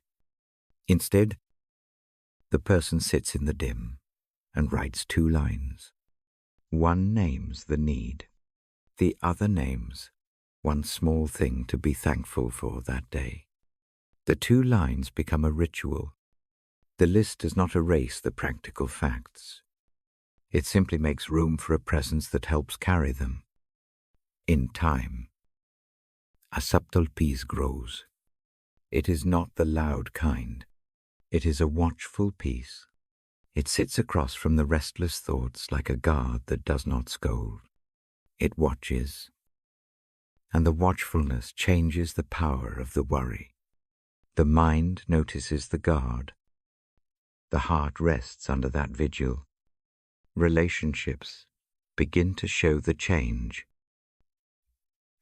Where panic used to seize small conversations, a steadier tone appears.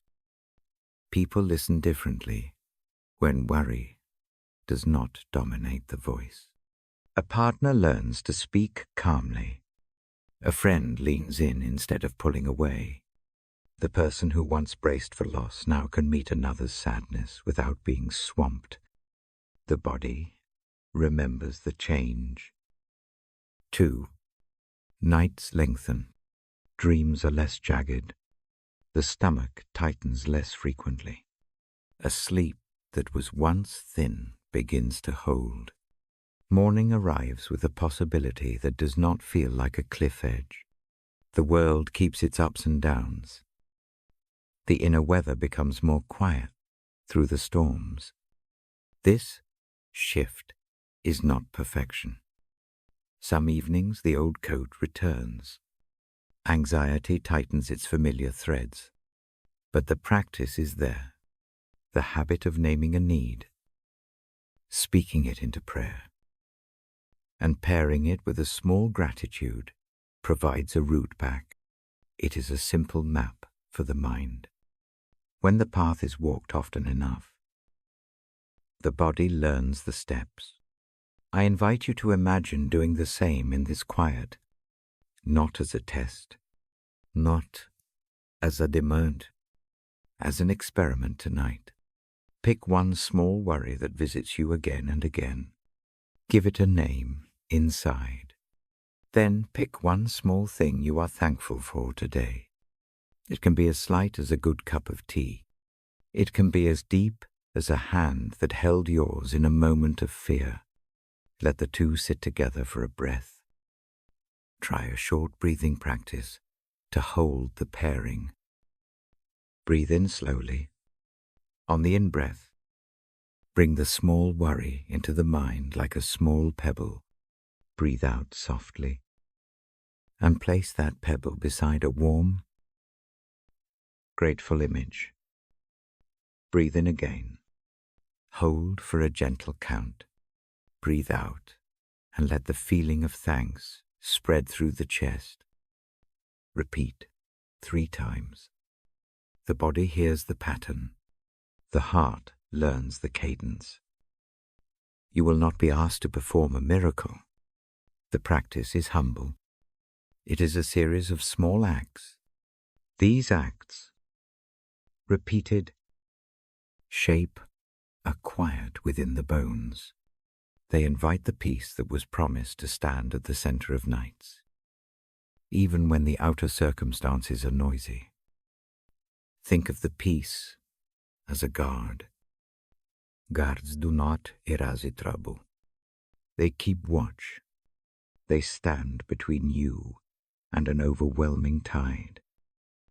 The guarding peace that the passage speaks of is like that. It does not make all storms cease. It keeps your heart and mind from being swept away. Reflect for a moment on how grace may have touched your life already. Not in grand declarations, but in subtle ways. A meal at the right time, a timely word, a day when a hard thought simply did not crowd the mind as it usually does, a sudden patience with a loved one, an unexpected sleep. These small mercies are traces of grace at work. You may think of a time when worry pressed, and yet something gentle came through. Maybe an answer arrived that was not dramatic but practical. Maybe kindness came through a stranger's small act. Maybe a night passed with surprising calm.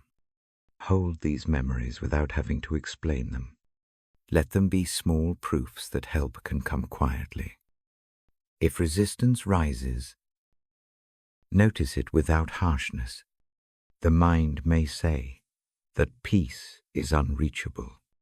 It may say that prayer is useless. Acknowledge those thoughts. Ask them to make room for the small practice anyway.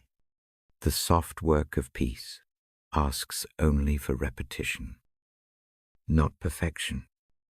There is a final gentle invitation. Before sleep, place one concern in the care of prayer. Name it.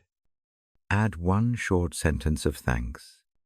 You need not make an argument. You need not rehearse every detail. Simply present the need and the gratitude.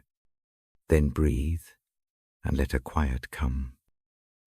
The person in my story does this now most nights. The coat of worry still exists in the closet, but it is no longer worn by default. Some evenings it comes out for a moment. Some mornings it rests in a corner. The inner weather is not permanently bright. It is steadier. The guard keeps watch. Rest in that possibility for yourself tonight. You are invited to bring your small needs into the hush. You are invited to notice the small things that have been given. Do it with gentle patience. Do it without demand. Allow the practice the time it needs. I will read the passage slowly in the next part. I will speak it in a low tone, so the ear may take its cadence in. For now, let this story sit in the room. Let it be a quiet companion.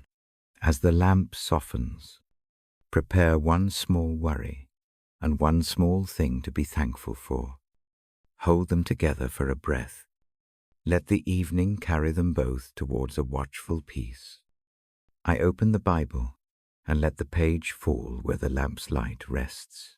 Soft. I speak in a low tone. Tonight I choose a single promise to hold. The words come slowly. They are a small harbor. I read Isaiah 4:3-2 in a voice that does not hurry. When you pass through the waters, I am with you. When you walk through fire, you do not burn. The sentence lands like a steady stone. It asks nothing of the night except to be received. I tell a story from a time when the words find me in practice, not just in thought. A season comes that feels like a flood. Bills, stack. A loved one grows quiet, and then ill. The routine of days fractures into new patterns. Nights become a series of small alarms. I learn what it is to walk on water that is not calm. I stand, in memory, on a narrow bank. The river is swollen, slow and heavy. I can hear it move beneath the surface. I step forward, and the current takes the shoes first. The cold moves up the calves. For a long moment, the instinct is to pull back. The mind rehearses the worst exits. Panic tends to make the steps quick and clumsy. Instead, I breathe. I plant my feet.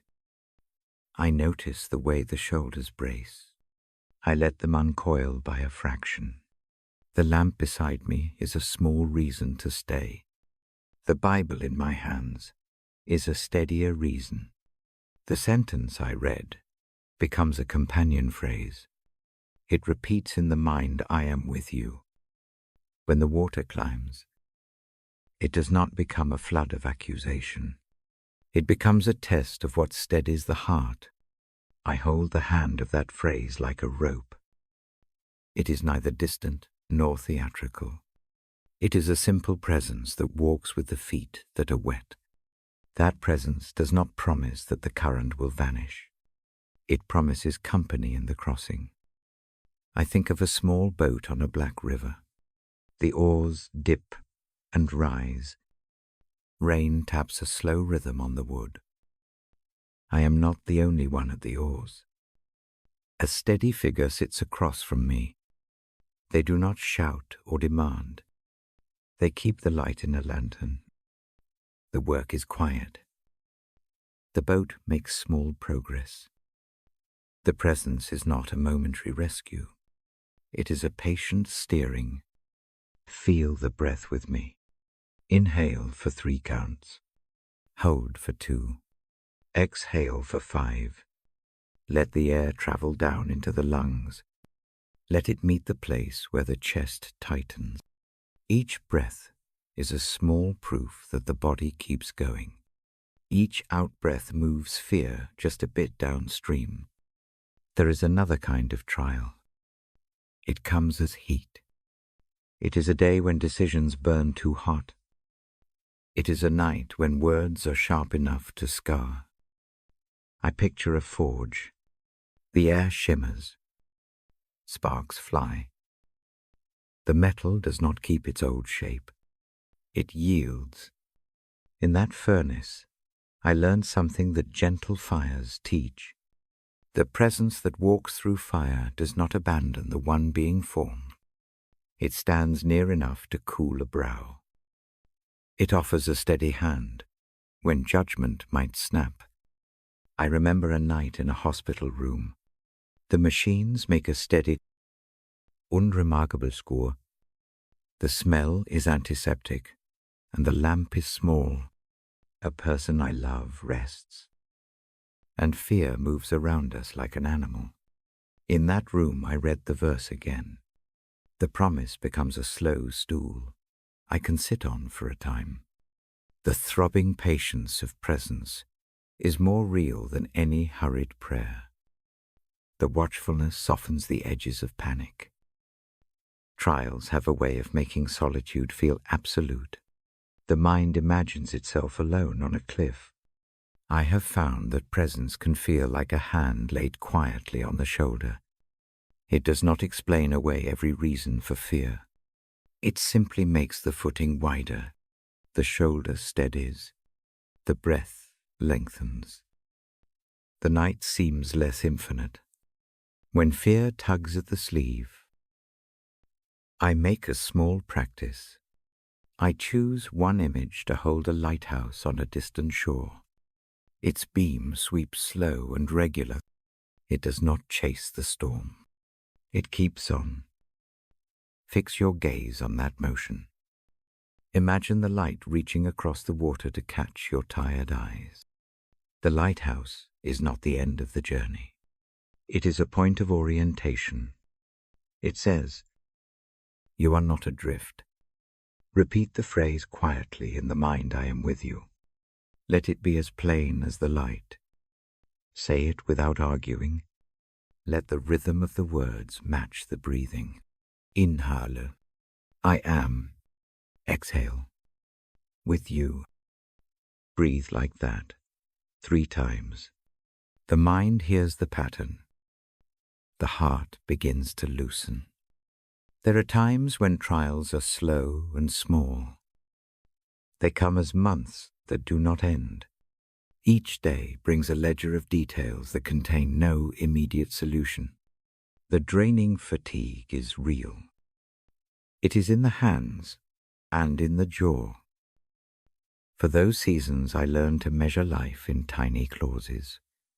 1 good cup of tea. 1 clean shirt. 1 small kindness noticed and received. Presence keeps track of these small things. Presence counts the cups and saves them like stones in a pocket. Hope grows differently in these seasons. It does not arrive as fireworks. It comes as steady bread. It is the memory that the hand does not carry alone. It is the sense that a presence walks paths we do not have maps for. That sense is enough sometimes. It is enough to let the eyes close for a short while. If shame comes with trial, name it briefly without argument. The mind often wants to rehearse blame. Let it speak. Then hand it a small phrase. Not my doing alone. You do not have to solve the moral calculus tonight. You only have to breathe and hold the truth that presence visits shame too. It makes room for repair in time. I place my palm on the open page and let the paper quiet beneath it. The lamp throws a ring of light. The house hums in even tones. The verse sits beneath my hand like a steady thing. It does not demand a wild faith. It asks only for a small acceptance. Accept that you are not alone in the deep water. Accept that the fire does not consume you while you walk through it. Try a brief practice now. Picture the trial as a simple shape, a wave, a flame, a tight knot in the belly. See it and hold it without adding drama. Take 3 slow breaths. On each out-breath, imagine a small presence stepping closer. Not to fix, but to stand. Feel the shoulders ease. Let the stomach soften by a fraction. Notice the mouth unclench. If sleep presses in, allow it. Sleep does not ignore the trial. It simply continues the staying that has begun. In the dark hours, presence often moves like a watch. It does not need to speak loudly to be effective. It simply keeps the room guarded. The promise in Isaiah moves into the quiet work of guarding the mind while the body rests. There are nights when the water is not outside at all, but inside. Grief can be internal and heavy. It sits in the lungs. It changes the way breath feels. For those nights, the promise works in small parts. The presence is a simple companion who does not hurry grieving along. It sets a small candle and waits. It will not make the sorrow vanish. It will bear a steady light while the sorrow moves. I have learned to make practical room for the presence. I set a lamp. I place the Bible where hands can reach it without searching. I keep a glass of water nearby. These preparations are not superstitious. They are ways of telling the body that care is near. The body remembers the habits. It relaxes into them. When dawn comes, do not expect every difficulty to be solved by then. Expect only that the weight will be handled a little better. The steps will be more likely to find level ground. The mind will be less apt to pull the whole day toward panic. The presence does not promise a clean sweep. It promises company in the sweep. Before I close the book tonight, I offer one small image to hold through sleep. Imagine a star that moves behind clouds. It is there whether the eye sees it or not. The clouds thin at times. The star becomes visible. Sometimes only a single bright point shows in a vast dark. It is enough to be a guide. Keep that star as a memory of the verse. Let it remind you that presence persists even when visible signs are few. I place a bookmark between the pages and let my finger rest on the margin. The lamp eats away at shadows near the glass. The house breathes in slow rhythm. The verse remains like a small tide in the mind. If wakefulness returns, return to the practice name, the trial. Breathe. Picture the presence. Repeat the phrase, I am with you. Let the pattern of breath and image be the thing that steadies the night. When the next part begins, I will read slowly from this chapter again. I will give space for the ear to catch the cadence of promise. For now, hold the picture of the boat and the lighthouse, the forge and the watching hand. Trust the smallness of these images to do large work. Rest as the presence keeps watch. I sit with the Bible open and the night folded around the house. My voice is low. The pages rest warm under my palm. Tonight I hold a quiet thought. Prayer soothes not by solving everything, but by making a small, steady room where the heart can be simpler. Prayer, in its softest form, looks like breathing, a slow inhalation, a gentle exhale, The body remembers how to be present when the breath is held as an act. This is not about clever words. It is about returning attention to one place again and again. That return itself calms. I describe a simple practice. Close the eyes if that helps. Rest the hands where they want to rest. Breathe slowly. On the in-breath, notice a single need. On the out-breath, release it gently.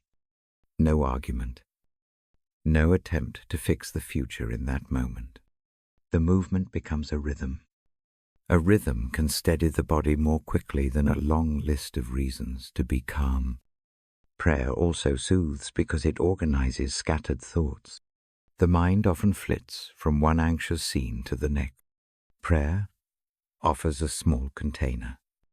In that container, pieces can be set like jars on a shelf. Each jar has its label. One jar holds grief. Another holds a petty irritation. Another holds a soft thank you. Seeing them lined up makes the day feel less like a storm. The jars are not emptied by the act of labeling. They are simply gathered. Gathering is work that the heart can do without frantic energy. There is a habit of prayer that helps the body settle. The same short act repeated at bedtime trains muscles and nerves. The hands, the throat, the shoulders begin to expect the pause. A routine becomes an anchor. It tells the nervous system that some part of the night is safe. The habit is small, a few minutes. A short phrase, a pause for silence, repetition quietly, rewires the instinct to rush into the night. Prayer provides a voice for things that cannot be held in speech. Some worries feel too large or too foolish to say aloud. Other cares are too tender to parade in the mind. Prayer allows those things to find a form that is both private and real. Saying a need, even in the quiet of thought, releases the grip of secrecy. The body drops a fraction in tension when a long-pressed worry is named. The simple act of naming moves the worry from a tight private knot into something that can be tended. Listening is part of prayer's soothing power. Prayer does not have to be all asking. It can be a slow listening. Sitting quiet after a short petition opens a space where gentler thoughts arrive. Sometimes the arrival is an image. Sometimes a remembered kindness. Sometimes a sudden softening of the jaw. These small answers are not always dramatic. They are the quiet work of a presence that waits with us. The practice of silence trains the ear to hear the small, steady responses that otherwise slip by as noise. Gratitude and prayer work together as a balm. Naming a single thing to be thankful for changes the shape of the evening. Gratitude is a small lamp. It does not banish all darkness. It simply gives a point to focus on. Pairing a need with a single grateful thought shifts the mind from siege to table. The two together, request and thanks, allow the heart to be honest without being overwhelmed.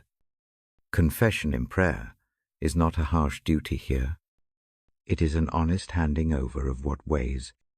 The act of admitting a shortcoming or a failure can loosen the shoulders that have been braced by shame. Confession becomes an unclenching. The admission itself is often the release. It makes room for tenderness and for small repair in the morning light. Praying for others steadies the self. When the gaze leaves its own troubles to hold another's name, a strange balance happens. Concern widens into compassion. The loop of self-worry loosens. Intercession does not solve another person's story. It widens the heart. It softens the tight center where fear often nests. Community prayer, knowing others pray.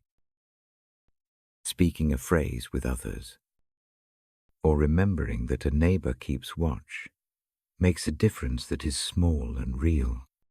Loneliness can amplify worry.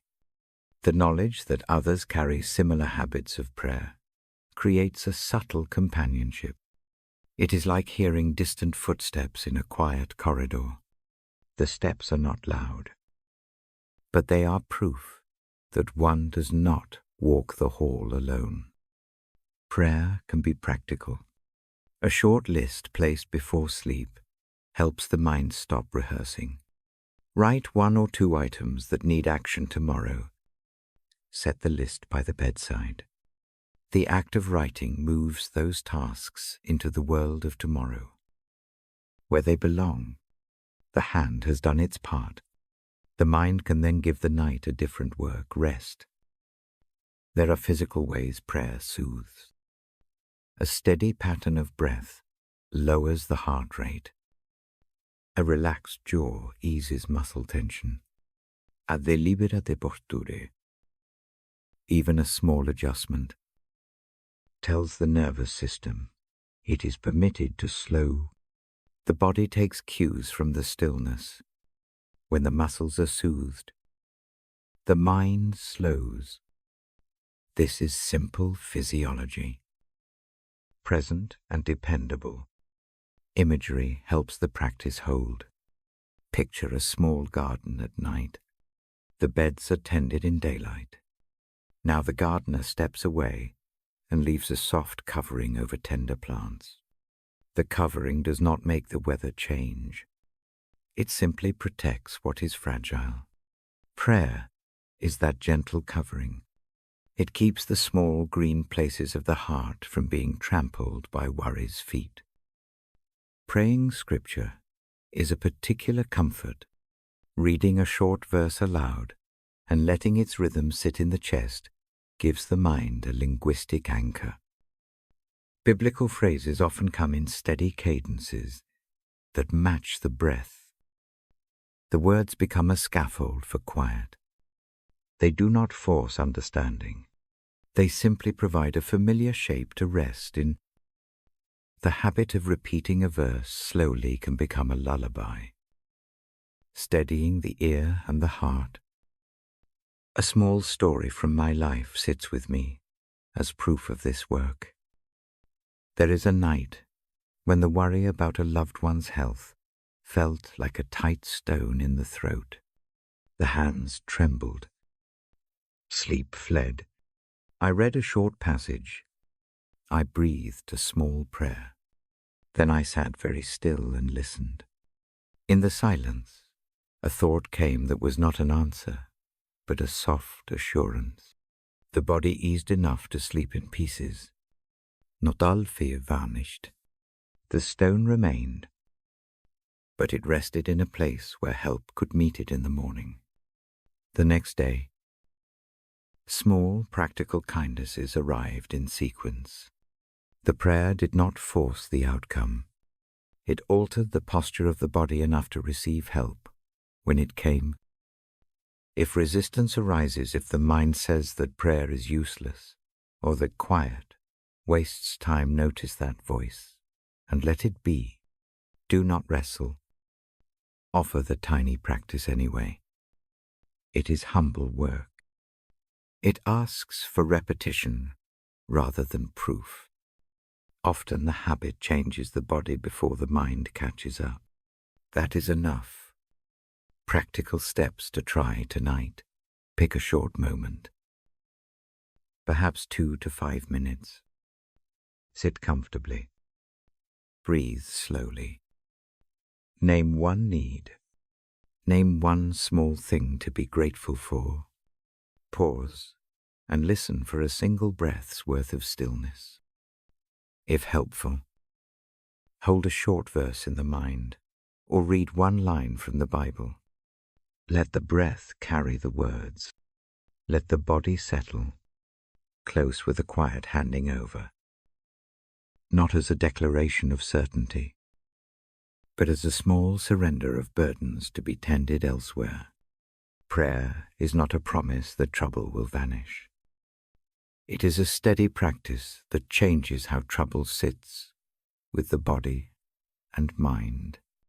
It does not erase the hard facts of life. It makes them lighter to carry. It trains the heart to receive small mercy. The night can then do its own work of mending and rest. I keep my hand on the open page for a moment. The lamp warms the room. The house holds its hush. When the next part begins, I will read slowly from a passage that illustrates this gentle practice. I will leave space between lines so the ear may catch the cadence. For now, try the tiny prayer. Breathe. Name one small need and one small gratitude. Let the breath carry them into the quiet. Let sleep find its way from there. Shi, I hold the Bible like a quiet promise. The lamp is low. The room breathes low. Tonight, I linger on a sentence that sits like a hinge in the chest. My grace is sufficient. My power is made perfect in weakness. The line is simple. It is also strangely wide. It opens a space rather than closing an argument. I am the one who reads these pages before sleep. That duty has shape and rhythm. It is a small service. I give and receive. Once, that service nearly breaks me for reasons that have nothing to do with theology. It happens in the small hours of a season when the body betrays its usual strength. The voice fails first. It goes thin as paper, and then becomes almost nothing. Words that usually come with ease stick like dry leaves in the throat. The body feels foreign. The hands know how to turn a page. But the mouth cannot shape the familiar cadences. Anxiety arrives like a familiar guest. It sets a chair at the foot of the bed and sits very still. There is a task ahead. Nights to read. People to comfort. A rhythm to keep. The mind lists solutions in a hurried way. Rest more. Drink tea. Skip the readings. The list breeds a new kind of worry. How to keep a promise when one cannot produce the usual gift. Prayer begins as a small, honest thing. It is not dramatic. The first words are short and clumsy. A breath in, a small. Inward naming of the fear. A gentle handing over of the failure. The prayer is practical. It asks for steadiness. Not for a sudden miracle that erases every consequence. I sit by the lamp. Hands are quiet on the Bible cover. A short prayer arises. Help me to be honest here. Help me to receive what is needed. The voice does not ask to be made perfect. It asks for help to accept a limit. The prayer is a breath that anchors the body.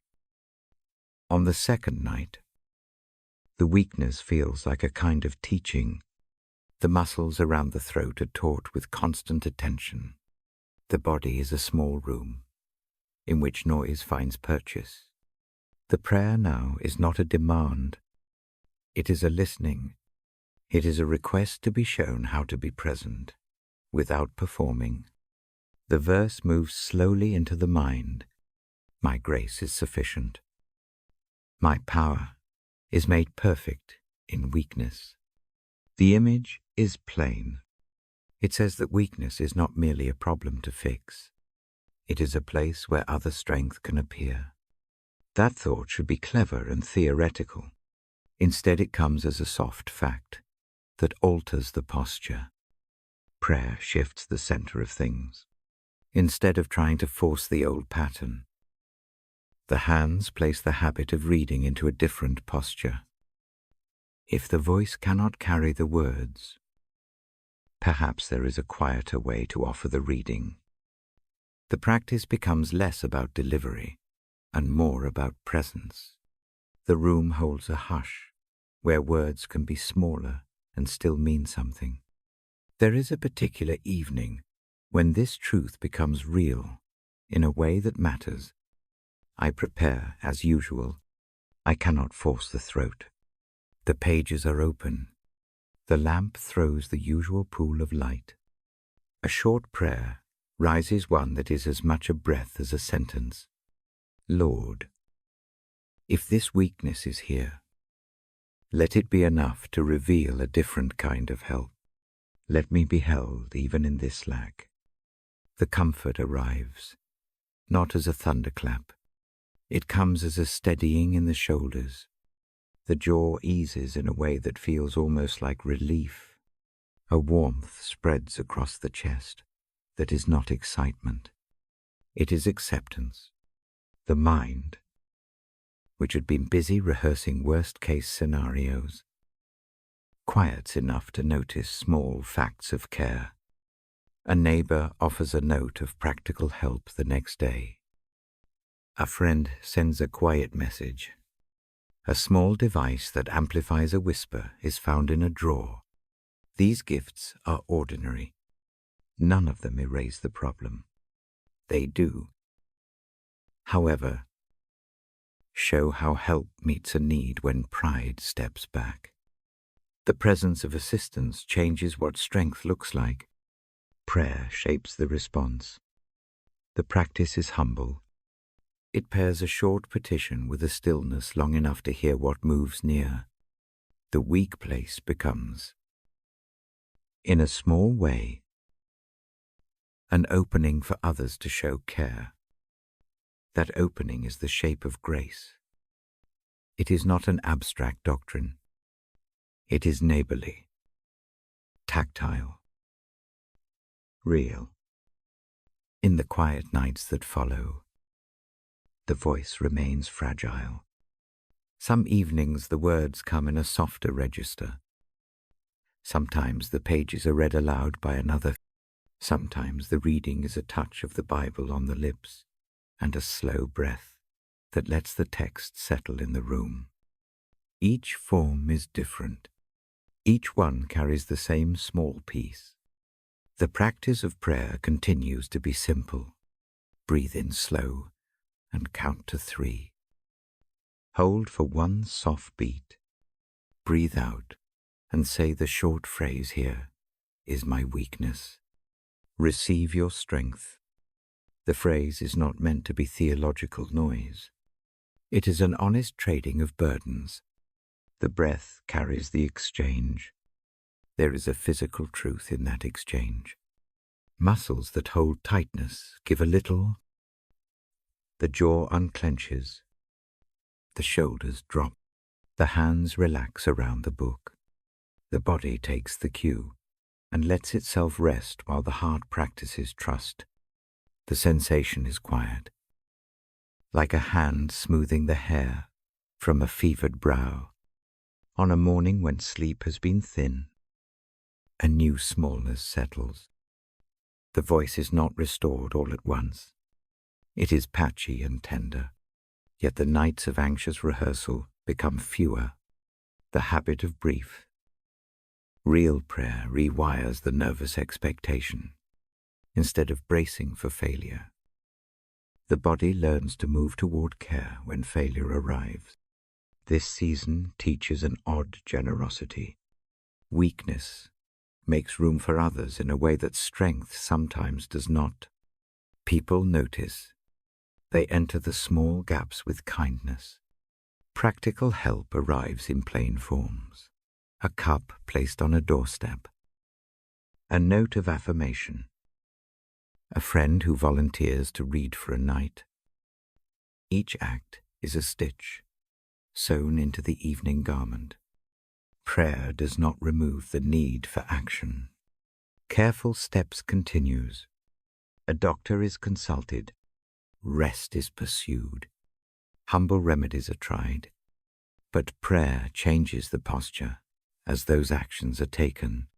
It allows the person to move with less frantic energy. The mind stops spinning scenarios and begins to make small, sensible plans. The energy saved by that shift becomes a resource. One evening, months later, the voice returns in a fuller way. The relief is not dramatic. It is a long, small unfastening. The memory of weakness remains. It sits like a soft scar that reminds but does not define. The verse stays as well. It no longer feels like a line to memorize. It is a lived fact that help can be found in the spaces where one cannot perform. I do not present this as proof that prayer always works in the way we hope. The story is not a tidy formula. It is a small witness to what happened in one person's night. Weakness did not become a problem to be concealed. It became a place where help arrived. Prayer was the habit that opened the hand to receive. If a similar weakness visits you, try a short practice. Breathe in slowly. Name the lack without shame. Offer it in a single sentence. Wait for one slow beat of silence. Notice what shifts in the body. If hands relax, allow them to rest. If a thought of help comes, follow it gently. If another person can assist, let them.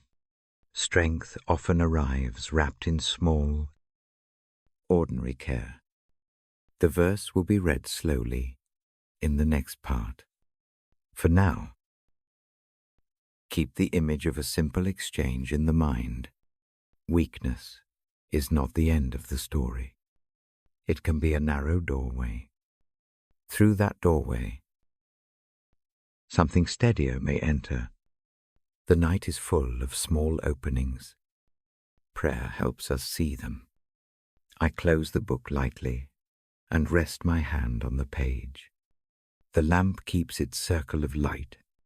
The house breathes. The verse lives like a soft hinge in the room. If the voice falters again, the practice is ready. If sleep leans close, let it come. The weakness of the body does not mean the absence of company. The night keeps watch, and grace keeps its quiet work. I set the Bible on my knee and let the lamp breathe light across the page. The room is still. The night keeps its slow rhythm. Tonight I share a small story of a long walk. It is a slow story. It is a careful one. It tells of hope that grows by steps, not by sudden storms. Some years ago, a season comes that feels like a closed door. Plans shift. People leave rooms. Sleep thins, as if someone has pulled a thread from the blanket. Instead of answering every fear, I gather a small decision to walk. The walk is not heroic. It is practical. It is a way to move the body and the mind together. At dawn, I tie my coat with hands that remember how to slow. The path leaves the town and moves into an older road. Oak trees lean over the way. The air smells of damp earth and small herbs. Each footfall is a slow punctuation. I do not hurry. The idea is to practice a different kind of moving one that lets the heart learn to breathe between steps. I carry a small satchel. In it are a water flask and a thin blanket. There is also a small stack of stones I have kept from other nights. Each stone is soft from being held. Each one bears a tiny name. Names are short and honest. Some are worries about work. Some are old words that throb in the chest. Some are regrets that keep returning like a persistent song. When the stones sit in the palm, they feel like weights. The plan for the day is to place them down one by one. The path moves beside an old orchard. Apples hang like pale lanterns. A breeze moves through the branches and carries a hint of cool, coming to a low wall. I pause. The body asks for the breath to slow. So I do a simple pattern I have learned at the bedside. Inhale slow to the count of 3. Pause for one quiet beat. Exhale long to the count of 5.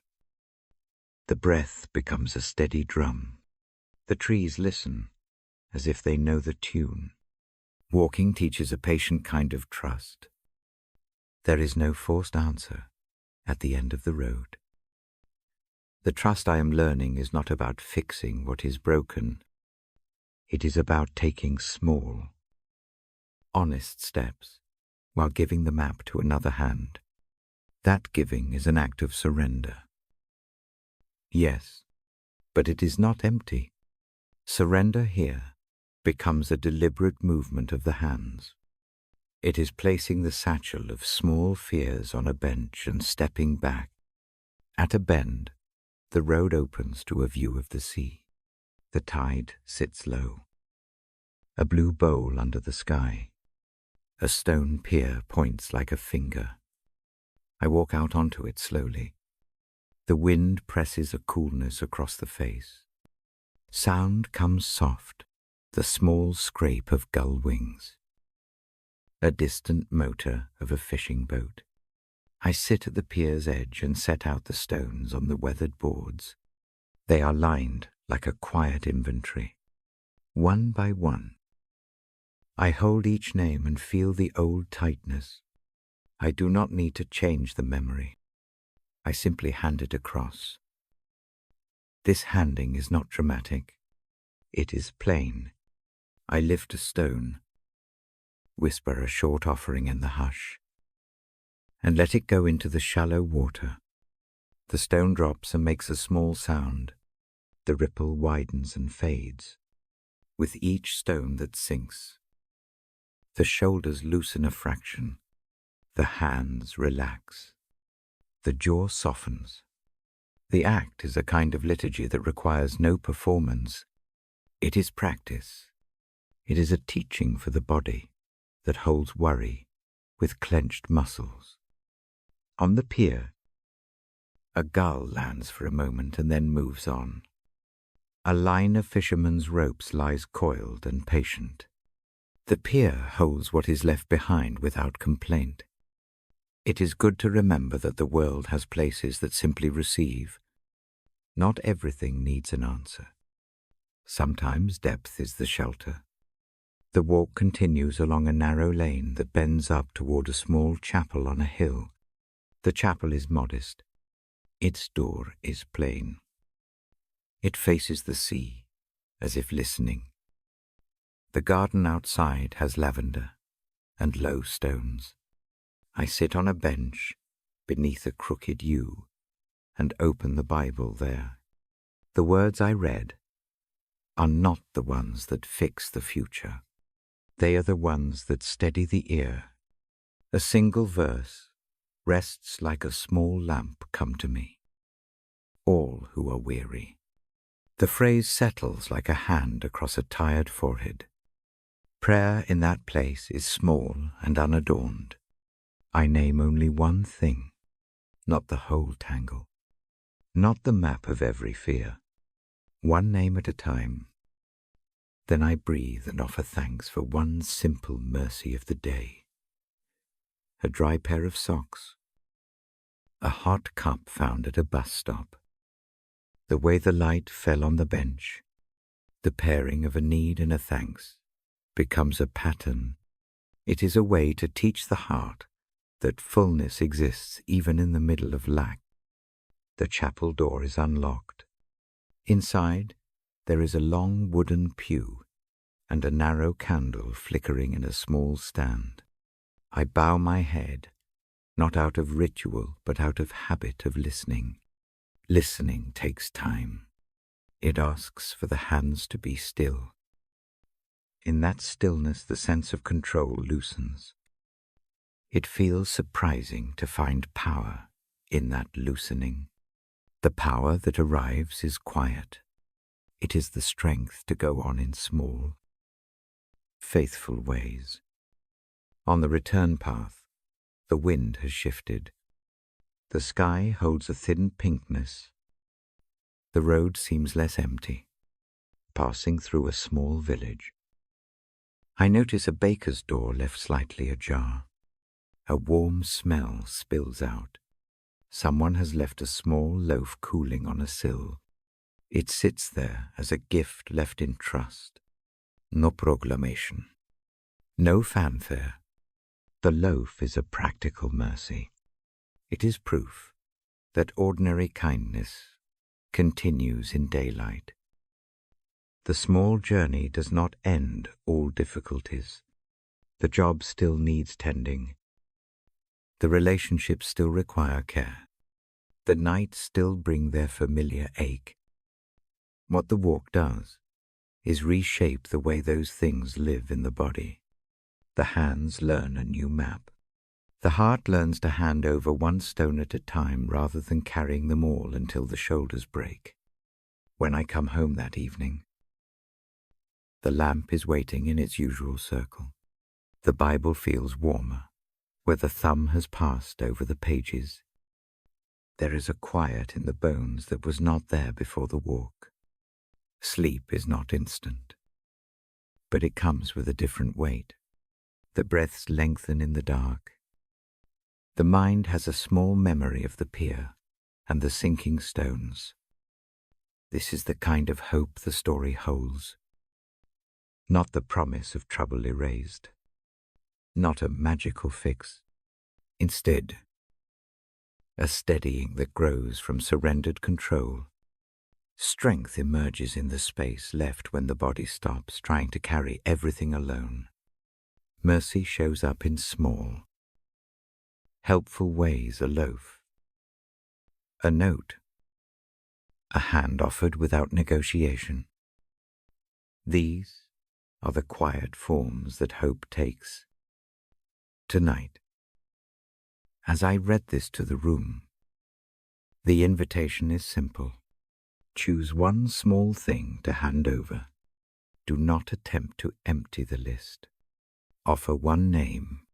Place it like a pebble in the sea of prayer. Breathe with the rhythm we have practiced.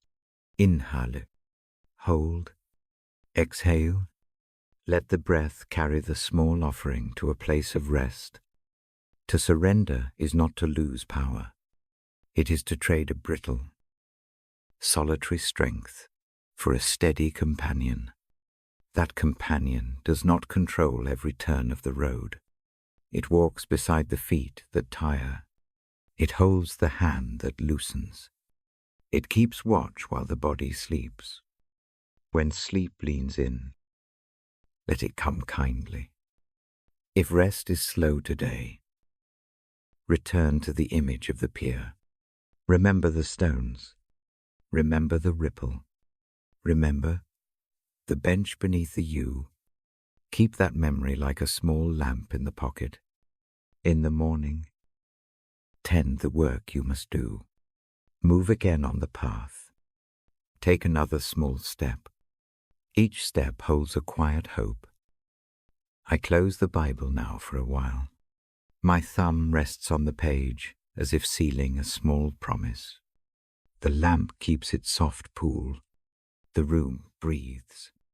If your night feels heavy, reach for one pebble and let it go. Trust that strength often arrives, not as a flood, but as a companion who steadies the next step. When the next part comes, I will read a passage that gathers the shape of this walk into a short set of words. For now, place your hand on your chest if that comforts you. Feel the rise and fall of breath. Let surrender be the small practice that opens the way for hope. The night can keep watch while mercy does its gentle work. I set the Bible on my knee and let the lamp make a soft pool of light. The room breathes with a slow, even hush. My voice moves in small, patient steps. Tonight I rest on one line that has kept many nights calm. It is the line about walking through the darkest valley. It is the line that tells of being accompanied. The image is plain and strong. It gives a kind of assurance that matters when the world grows sharp. The valley is not an abstract thing. It is a shape of trouble. It may be illness. It may be loss. It may be a long season of fear. It feels like a low place. Light seems farther off. The mind imagines danger there. The body tenses as if to shield the heart. The ancient words name that place, so we might find our footing inside it. The promise knot at the center is simple. Even in the valley, company is near. The promise does not pretend the valley will not be dark. It does not erase hurt. It places a steady presence beside the feet that must walk through. That presence is not a distant idea. It is a neighbor at the road. It is a hand on the shoulder. It is a staff laid across the back to steady a step. Rod and staff are old images. Think of a shepherd on a slow path. The staff guides and keeps a path straight. The rod protects and moves danger aside. Together they are tools, not symbols of force. They are practical things that meet the small realities of walking. They lean into the feet and make a route safer. They show that guidance and protection can be gentle and close. I remember a close friend who found that promise in an unexpected season. The friend's life unspooled quickly. A job ended. A marriage frayed. Then illness arrived. The kinds of bills and phone calls that crowd the day pressed in. Nights were the hardest. Darkness tended to amplify every fear. The friend slept in pieces and woke with the old rehearsals, already ready to run. One late evening, a lamp sits on the bedside, and the Bible is open to the familiar line. The friend reads it slowly, in a voice that is not steady at first. The words become a shape to hold. They become an invitation to breathe. Instead of bargaining for an immediate fix, the first practice is gentle, to repeat the line with the breath. A short in-breath, a quiet out-breath. The verse moves with the lungs. The body learns to slow. This friend did not find that night suddenly easy. The valley was still real. Appointments still came. The phone still rang with difficult news. What changed was the posture. The friend stopped bracing alone. The practice was small and steady. When fear rose, a hand reached for the page. When sleep fled, the lips formed the line like a small lullaby. The line did not remove pain. It made room for comfort. I watched something that felt like a small miracle. Not a spectacular deliverance. A slow rearrangement. The shoulders stop holding everything. The chest yields a little. People who visited noticed a different tone. The friend began to accept help, without the old reticence. Neighbors brought a pot of soup. A cousin offered a few hours of company. Things that had been impossible to receive when every night was spent bracing became possible in the rhythm of the reading. The staff of the shepherd became a practical image in daily life. My friend pictured the staff under the arm when decisions were hard. It felt like a hand steadying the elbow at a cliff path. The rod became the idea that someone would move dangers aside. not by removing every problem, but by making the way safer to walk. In this imagination, help became a series of small acts rather than a single dramatic fix. It is easier to accept a small gift than to ask for a miracle. There is a practice to try if the valley feels closer tonight. Close the eyes, if that is safe. Rest both hands on the belly. Breathe in slow and count softly to 3. Hold for a quiet beat. Breathe out long to the count of 5. Picture a narrow path before you. Imagine a steady companion walking beside you, not shouting instructions, but keeping a hand near the back of your shoulder. Picture a staff resting across a hip, a plain tool that shifts as the ground changes. Let that image be enough for one breath. On the out-breath, say the line in your mind, I am not alone. Let it be a soft affirmation rather than an argument. Repeat this pattern 3 times. The body remembers the pattern. The mind begins to trust the small movement. It matters less whether the valley changes. It matters more that the feet have company. My friend taught me another small thing. When the night feels like a tunnel, the practice is to place one hand on the chest and one hand on the lap. Feel the warmth where the heart rests. Imagine the staff resting there. Not heavy, but steady. Give one small worry to that image. Name it in one short phrase. Then breathe and picture handing it across. The body follows the imagination. The shoulders lower. The jaw softens. The throat unclenches. The weight shifts. Not by force, but by exchange. The assurance of the shepherd is not a call to passive waiting. It is an invitation to a kind of partnership. My friend kept up the ordinary tasks, while also opening to the presence that promised to walk beside. Resume writing continued. Medical appointments were kept. Friends who offered help were welcomed. The practice of prayer and reading became a companion to practical work, not a substitute for it. This kind of faith is plain work paired with a soft acceptance of help. There was a night when the valley felt deepest. A hospital lamp hummed. Monitors breathed in small rhythms. My friend closed the eyes and touched the open Bible. The verse settled like a soft hand across a fevered brow. The presence described by the psalm did not remove the fear, but it stood beside it. The room felt less like a battlefield and more like a place where watchfulness could happen. That watchfulness is a kind of quiet mercy.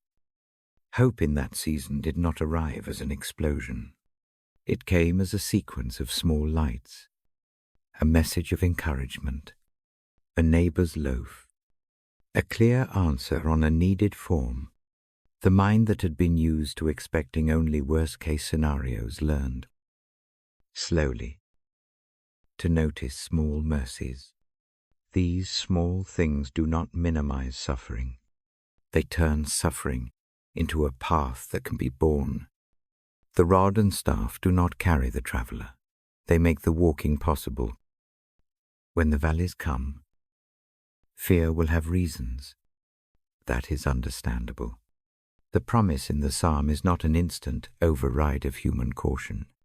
It is a companion for the caution. I have seen how this changes the body. When a hand reaches for the Bible, the breath lengthens. When a verse is allowed to be a small rhythm instead of a task to prove, the jaw eases. When help is accepted, the load becomes shared. The body sleeps more often, the mind rests more readily. If it helps, make a small ritual tonight. Place the Bible where hands can find it without searching. Leave the lamp at a low glow. Breathe in and imagine the staff along the path you must walk. Breathe out and place a single worry into the image of that staff. Do not try to give everything at once. Begin with one small pebble. Let the body notice the exchange.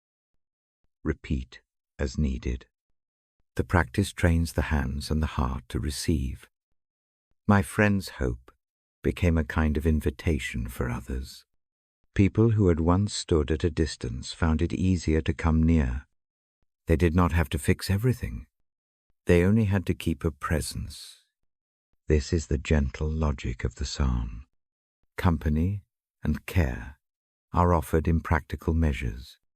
The offer is wide enough for our small imperfections. I keep the page steady under my thumb. The lamp makes its calm circle. The house breathes a slow breath. Tonight, the line settles in the chest like a warm stone. Not heavy, not burdening. A small anchor. I will read the verse aloud in the next part. I will let each word have room. I will let the rhythm match the lungs. For now, hold the image of the staff and the hand beside your shoulder. Let that image be the first place your breath rests. When sleep leans close, allow the rest. Hand one pebble to the staff and let the ripple quiet the waters. The valley remains a place that will be traversed at times. The promise keeps company there. The rod and staff steady the step and comfort the heart. Rest in that simple assurance for the night. I stay with the lamp and the book until sleep takes the room. When you are ready, let the eyes close and let the promise walk with you. I set the Bible in my lap and let the lamp make its steady circle of light. The room breathes slow. My voice drops to the same careful level it has when the house grows quiet. Tonight I hold a short thought. Close community matters. It matters not as a lofty word, but as a practical way to carry what is heavy. I read these pages for you each night. That habit teaches me small truths. One of them is this: some burdens are meant to be placed not on a lone shoulder, but into a shared hand. The idea is plain. It is also gentle. It changes the way rest finds us. Think of a basket. It is not large or fancy. It is woven from simple reeds. A single hand can hold it for a little while, but when the basket is carried by many hands, it becomes steady across a long road. The weight is the same. The strain is not. A short walk becomes possible. The hands take turns. The load moves forward without crushing one pair of palms. Once, in a season that felt like too much, a small community formed without any ceremony. A neighbor started leaving a heating pad at the front step when the nights grew cold. Someone else brought a cup of soup when decisions swelled like a high tide. A person I had hardly known offered to keep an eye on the mail. The acts were hardly dramatic. They were practical. They met needs that otherwise ate into sleep. I learned from that time that sharing is practical rather than sentimental. The point is not to be spared difficulty, but to be spared the loneliness of it. A worried night becomes different when there is a memory of minds that have kept watch before. Remembering that others are ready to help alters how the body prepares for sleep.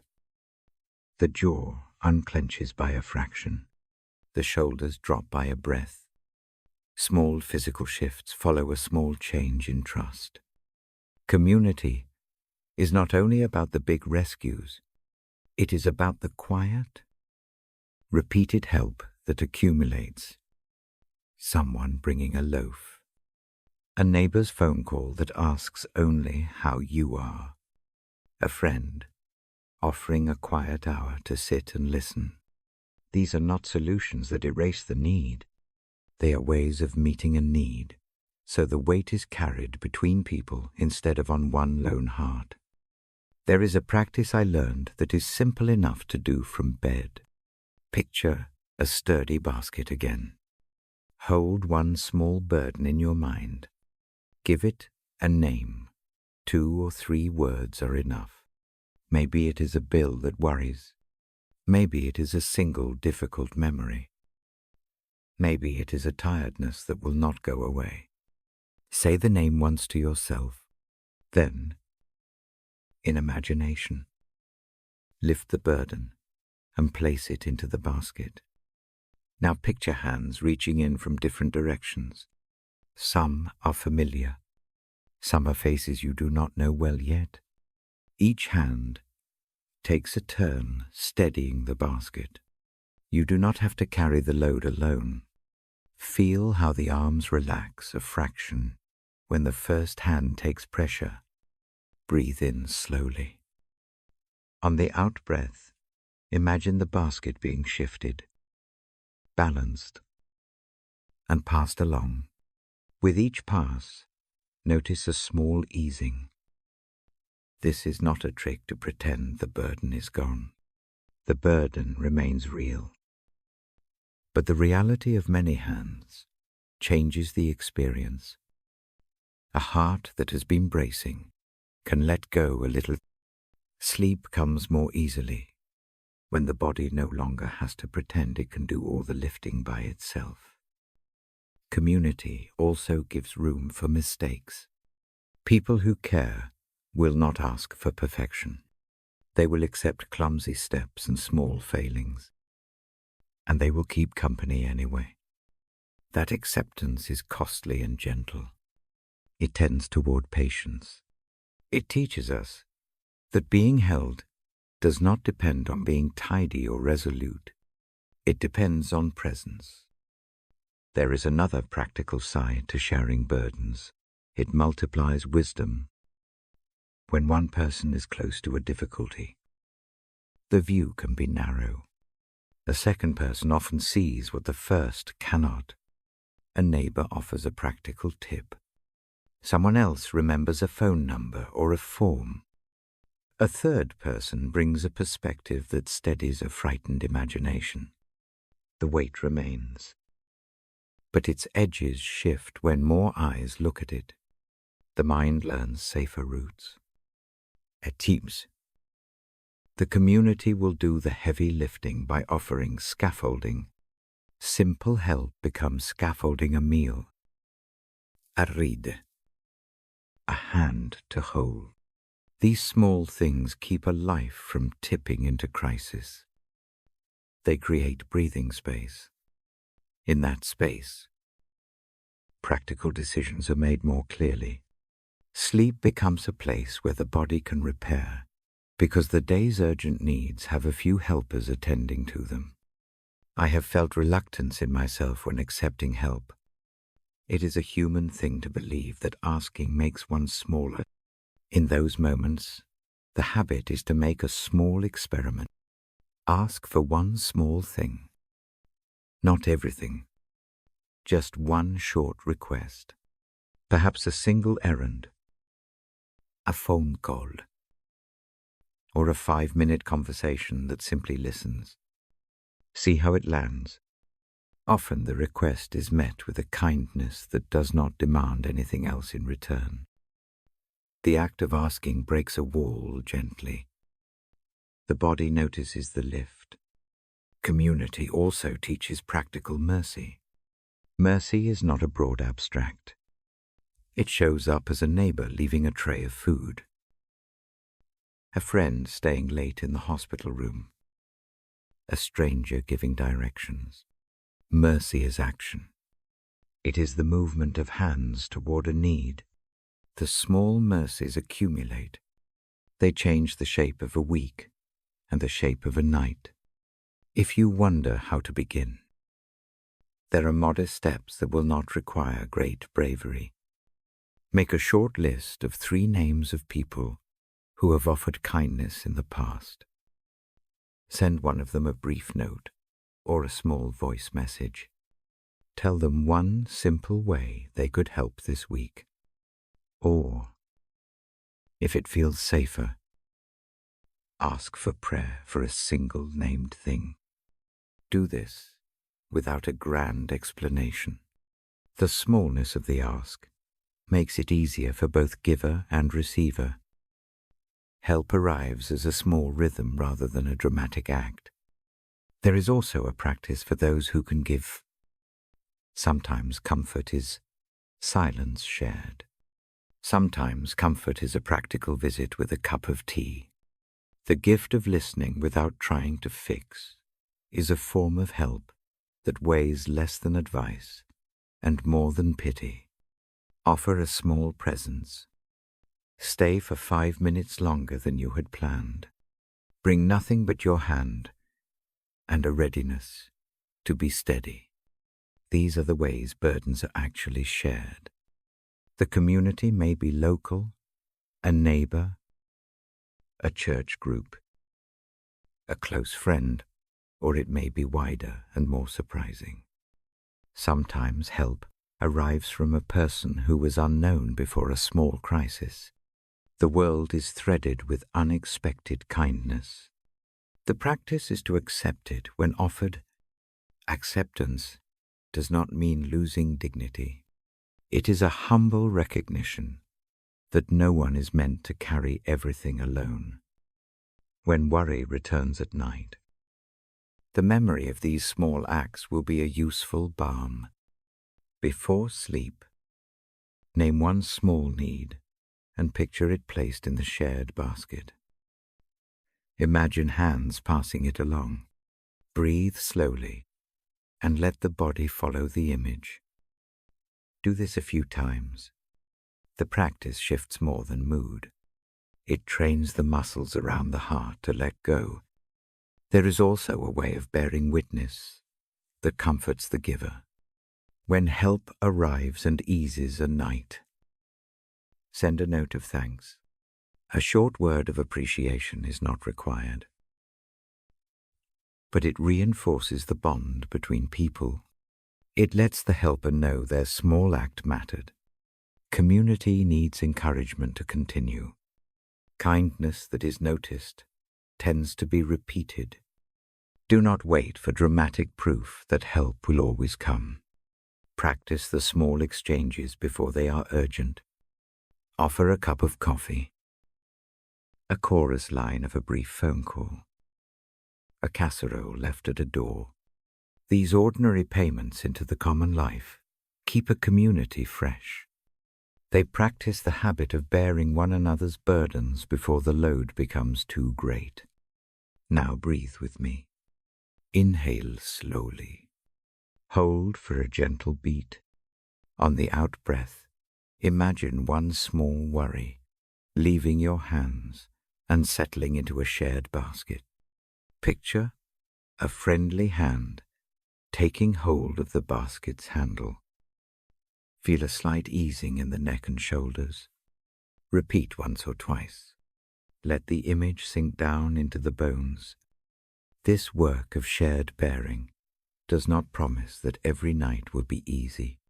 It promises something quieter and steadier. It promises that when the night feels long, there is likely to be a hand nearby.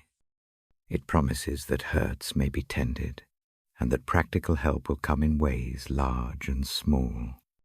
It offers mercy in the form of neighborly actions, steady companionship, and simple, repeated kindness. I will read a passage about bearing burdens in the next part. I will read it slowly, leaving room between the lines so the ear can catch the cadence. For now, let the thought of the basket and the many hands be a small comfort. Keep one worry as a pebble in your mind. Place it in the shared basket. Breathe. Let the hands steady it. Stay here a moment longer if you like. Feel the lamp's glow. Notice the rise and fall of breath one more time. The household keeps its slow watch. Community is near, even when it seems distant. Sleep will come with a gentler weight when burdens are shared. I will stay beside the lamp until the next part begins. The lamp is small. The room is quiet. The Bible rests open on my knee. My voice keeps to a low pace. Tonight I hold a single line with care. Let the peace of Christ rule in your hearts. That phrase is not an order to perform. It is an invitation to an interior posture. Think of the heart as a little room with a door. Worry knocks. Fear presses. Letting peace rule means setting a guard at the door. The guard is not harsh. It is steady. It notices what comes and decides what may stay. I have learned this not only from the page. I learn it from people. Community shows what the line means in real life. A group of ordinary hands taught me how peace can be a guard. The story is small. It is the sort of thing that happens without fanfare. A few years back, a winter brought a night that would not be easy. Someone close to me is ill. The days pull long. The mind rehearses all the ways things could fail. Sleep thins into a string of small wakings. The jaw stays clenched until morning. Practical needs crowd the hours. The lists grow heavy. Neighbors begin to help in modest ways. One leaves a bowl of stew on the step. Another drops by with extra blankets. A church member offers to come sit for an hour so the house need not be watched alone. The acts are nothing like a rescue mission. They are simple adjustments. They keep the ordinary machine of life moving. The help is practical, and it is steady. One evening, the house feels narrower than it is. The lamp throws a soft circle on the table. I open the Bible and find the verse about letting peace rule. I read it slowly. I do not read to persuade.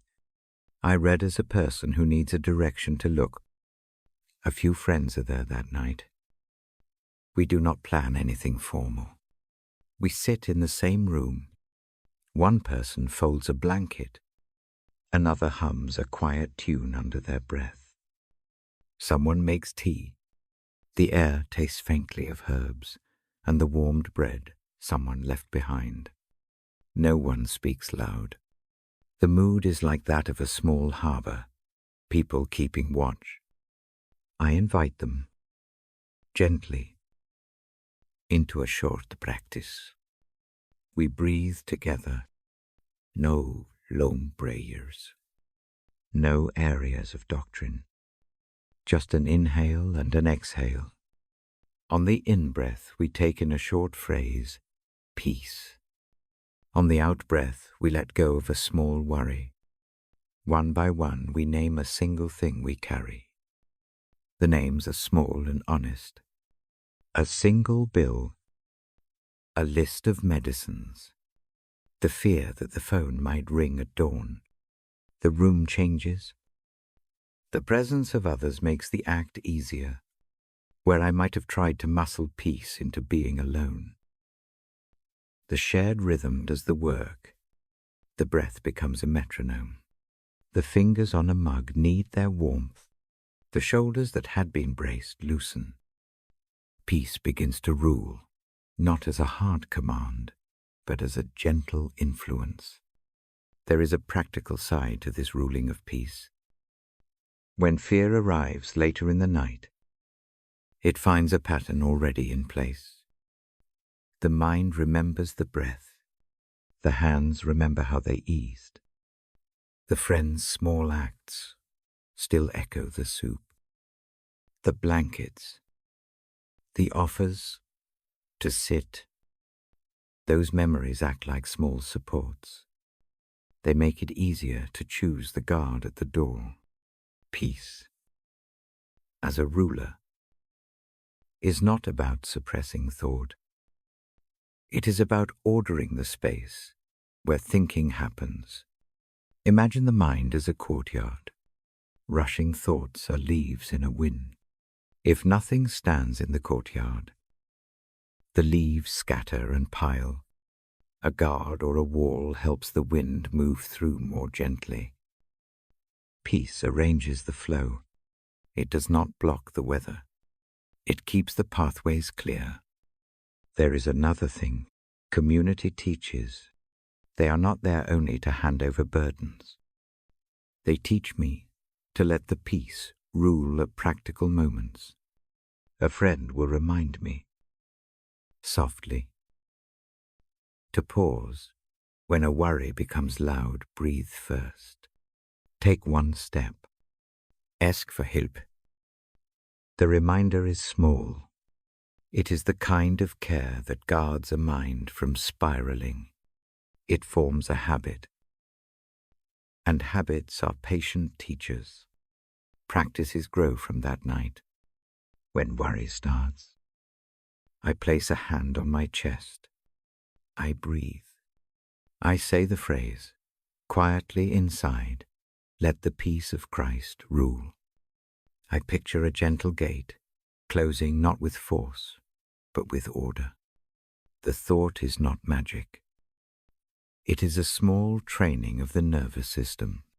The breath lengthens. The pulse slows.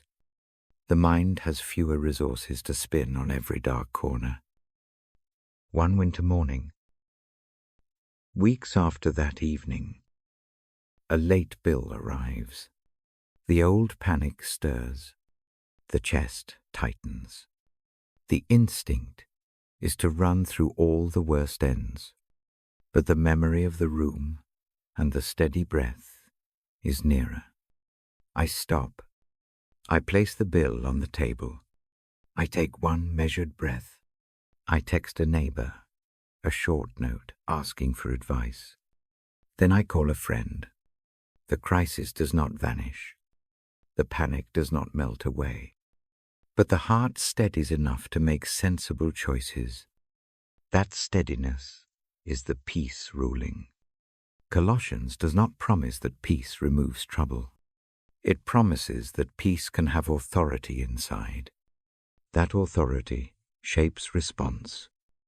It keeps the heart from being occupied by panic. It keeps the mind from rehearsing catastrophe in endless loops. It does this in practical ways, calmer decisions, clairer conversation, steadier sleep. Community helps stitch the practice into life. When others keep watch, it becomes normal to hand things over. A box of paperwork is easier to sort when another person sits and sorts with you. A night is easier to sleep through when a friend sits in the next room. The small, practical acts make the space for peace to be the ruling posture. There is another quiet lesson. Letting peace rule invites a kind of forgiveness toward the self. When things are hard, the inner voice can be cruel. It says, this should have been handled better. It says you should have been stronger. Community shows a different truth. People who share burdens rarely tally faults.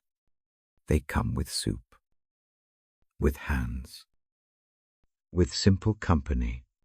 Their presence communicates that failure is not the final measure. That message guards the mind like a sentry who refuses to read aloud every self-criticism. On many nights now, before sleep, I read the lines slowly. I let the words fall into the room with space between them. I place my hand on the Bible and then on my chest. I breathe. If a worry presses, I name it once, quietly. Then I imagine it placed into the shared basket we have spoken of before. I picture hands taking that basket. Sometimes those hands belong to friends. Sometimes they belong to a wider kindness I cannot see. Either way, the act changes how the mind holds the worry. Practice builds trust. The first times the mind suspects the practice will fail, that suspicion is allowed. It is part of the mind's job to be cautious, but repeated small experiences of being helped reshape the expectation. The heart learns that it can be less clever and more taught. Peace becomes an inner companion, not a rare prize. There are nights when community cannot be physically near. People are far away. The phone is silent. The lamp seems too small. In those hours, I remember the shape of the small room with friends. I recall the sound of a kettle, the heft of a blanket, the way someone's hand rested on a Bible page. Those memories act as placeholders. They keep the guard at the door until help can arrive again. Letting the peace rule is not a one-time decision. It is a habit. It is trained by small acts, breath, naming a single worry, offering it, accepting a simple help, remembering a meal left on the step. Each act strengthens the guard. Each act teaches the mind that calm is possible. If you are with me now, place a hand on your chest if it comforts you. Breathe slowly. On the in-breath, think the word peace. On the out-breath, ease one small worry. If it helps, picture hands, many hands lifting the burden into a shared basket. Notice how the shoulders shift. Notice how the jaw loosens. Let the feeling sit a moment. I will read the verse aloud in the next part. I will read it slowly. With space between the words, I will let the cadence be the same as the breath. For now, hold the small memory of that evening of soup, of blankets, of watchful friends. Let the image soften the night. Let the peace rule in this small place. The guard keeps its gentle watch. The mind finds a way to rest. The lamp is low. The Bible rests where a thumb keeps the page open. I keep my voice small. Tonight, I lead a short prayer. The prayer is simple. It asks for comfort, for forgiveness, and for the strength to place burdens where they belong. I begin by reading the line again. Slowly, let the peace of Christ rule in your hearts. I let the phrase hang in the air.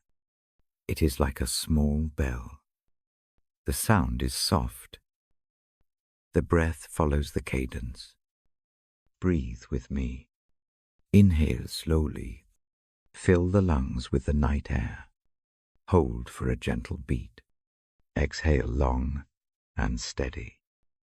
Let the out-breath take some tension with it. Repeat this pattern twice more. Each cycle slows the fingers, the jaw, the shoulders. The body answers to the rhythm. Now a short prayer, said with a quiet heart. Lord, we come to the night with tired hands. Comfort arrives like a warm cloth. Let that warmth be here now. Ease the places that ache. Soften the tightness around the jaw. Reach into the long hours and touch the small fears that live there. Let rest be a room that opens. Forgiveness is asked in a single breath. There are things left undone. There are words that cut and will not drop. There are mistakes remembered like sharp stones. Grant a gentle clearing. Help us to name what needs release. Give courage to let go of old blame.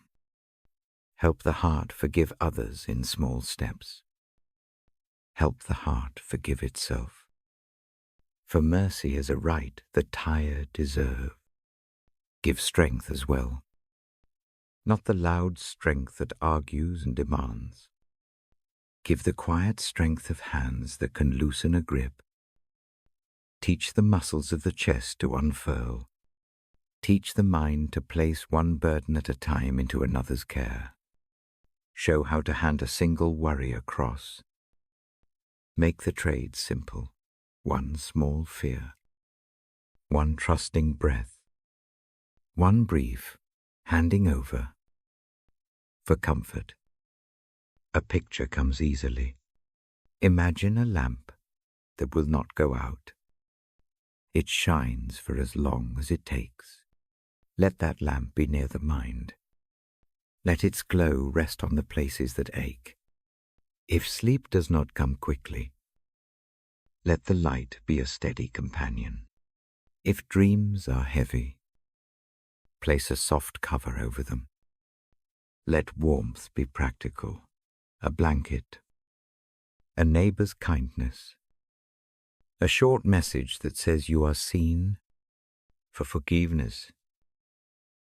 I guide gently. See the fault without making it larger. Name it in a soft voice inside the head. Then picture placing it on a small table. Cover it with a cloth of mercy. Do not demand that the memory vanish.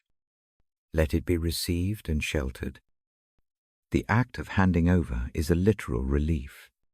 The shoulders drop a fraction when the thing is not clutched so tightly. For strength to place burdens. Use this small image. Hold a pebble in the hand of the mind. The pebble is one worry. Walk a few steps in the imagination to a bench that sits near the water. Lay the pebble down. Watch the current. Take it. Or watch another hand.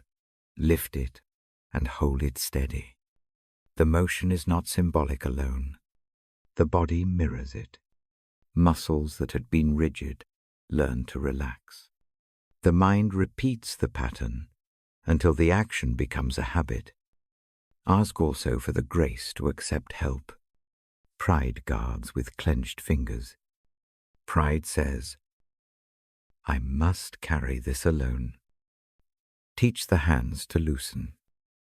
Teach the heart to welcome aid without measuring weakness. Make the grace practical. Let a neighbor's dish be accepted. Let a friend's short phone call be enough. Let simple acts of kindness be recognized as careful rescue. Ask for a gentleness toward others when sleep comes and the day is gone. Memories of sharp words sometimes return. Soften the memory. Give room to apologies that have not yet been spoken, and to words that cannot be taken back. Let mercy be the first language in which the night speaks. When forgiveness is asked of another, give the courage to try. When forgiveness is offered, do not hoard it. I pray for the quiet household around us. Where there is illness, let tenderness find its way.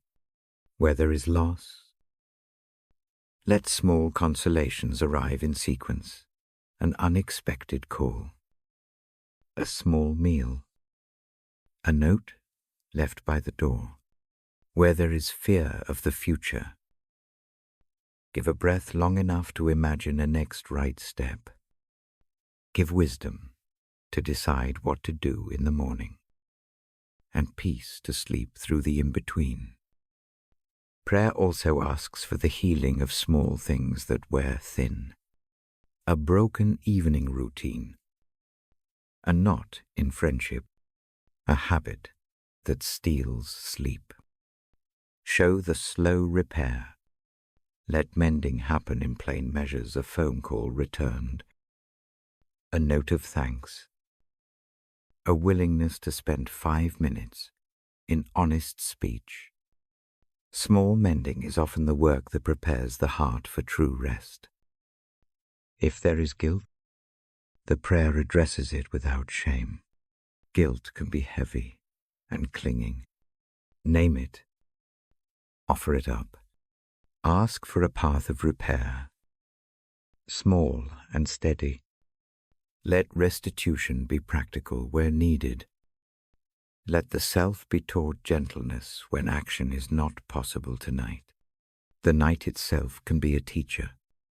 Its darkness asks for tender work tomorrow. For now, allow a small easing. Ask for clarity of mind in the morning. The night can do more than rest the body. It can arrange the mind to see next steps more clearly. Pray for morning light that brings one small next thing into view. Give the patience to do one task at a time. Ask for helpers to appear in ways that are practical and not theatrical. Now a short silence. Hold one need in the mind. Gentle and particular. A single name will do. A single worry. Not the whole list. Breathe in. On the out-breath place, the need where it can be kept into the hands beside you. Into the lamp's steady light. Into the small basket of shared care. Let the image be enough. Here again the words read slowly. Let the cadence sync with the breath. Let the phrase shape the night. Let the peace of Christ rule in your hearts. Imagine that peace as a mild guard at the door of sleep. It does not shut out necessary attention. It decides what may linger and what should be set aside for morning. Close, now with a short offering of thanks. Give thanks for one small thing from today. A cup that warmed a hand. A small kindness that did not require return. A short breath that was a little deeper. Let the act of gratitude fold the day into a softer shape. The mind will remember the warmth more readily than the sharpness. End the prayer with a short affirmation. We are held. We are not alone in the night. We are permitted to hand things over and to be lightened by small acts. Keep the voice soft as it finishes. Allow the words to be a place to lay down the day. A final breath together. Inhale slow. Hold for a quiet beat. Exhale and let the shoulders soften. Rest the hand if it comforts you on the breastbone. Feel the rise and fall there. The small heat is a sign that life continues. Allow that sign to be enough for now. If sleep leans in, welcome it. If wakefulness remains, use the image of the bench, the pebble, the lamp. Return to the practice of handing over one small thing at a time. Repeat the breath. Repeat the phrase, peace, and let go. Let the night be a caretaker. Let the prayers made here be simple pathways, not burdensome tasks. I fold the prayer into the room like a soft cloth. The Bible rests closed now. Though the words inside continue their work, the lamp keeps its circle. The house breathes slow. I will be here again to read the next part. For now, let comfort come. Let forgiveness begin its slow mending. Let the strength to place one thing at a time be a new habit. Amen. I sit with the Bible open and the lamp close by. The room is quiet. My voice is low and steady. I have read many evenings. Tonight I guide a gentle reflection. I invite you to focus on one thing, one small place where you want God to move. Settle where you are. Let the body find a comfortable shape. If a hand rests on the chest, keep it there. Feel the steady rise and fall. Breathe with me. Inhale slow. Hold for a soft moment. Exhale longer. Let the breath become a steady metronome. I ask you now to choose one aspect of life. Not everything at once. One thing. It may be a relationship. It may be a fear. It may be weariness.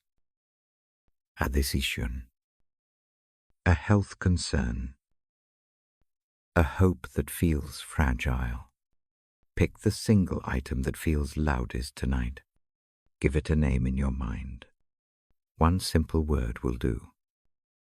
Hold that name gently. Do not press it. Look at it as if it were a small object in your hand. Turn it over in your imagination. Notice its weight.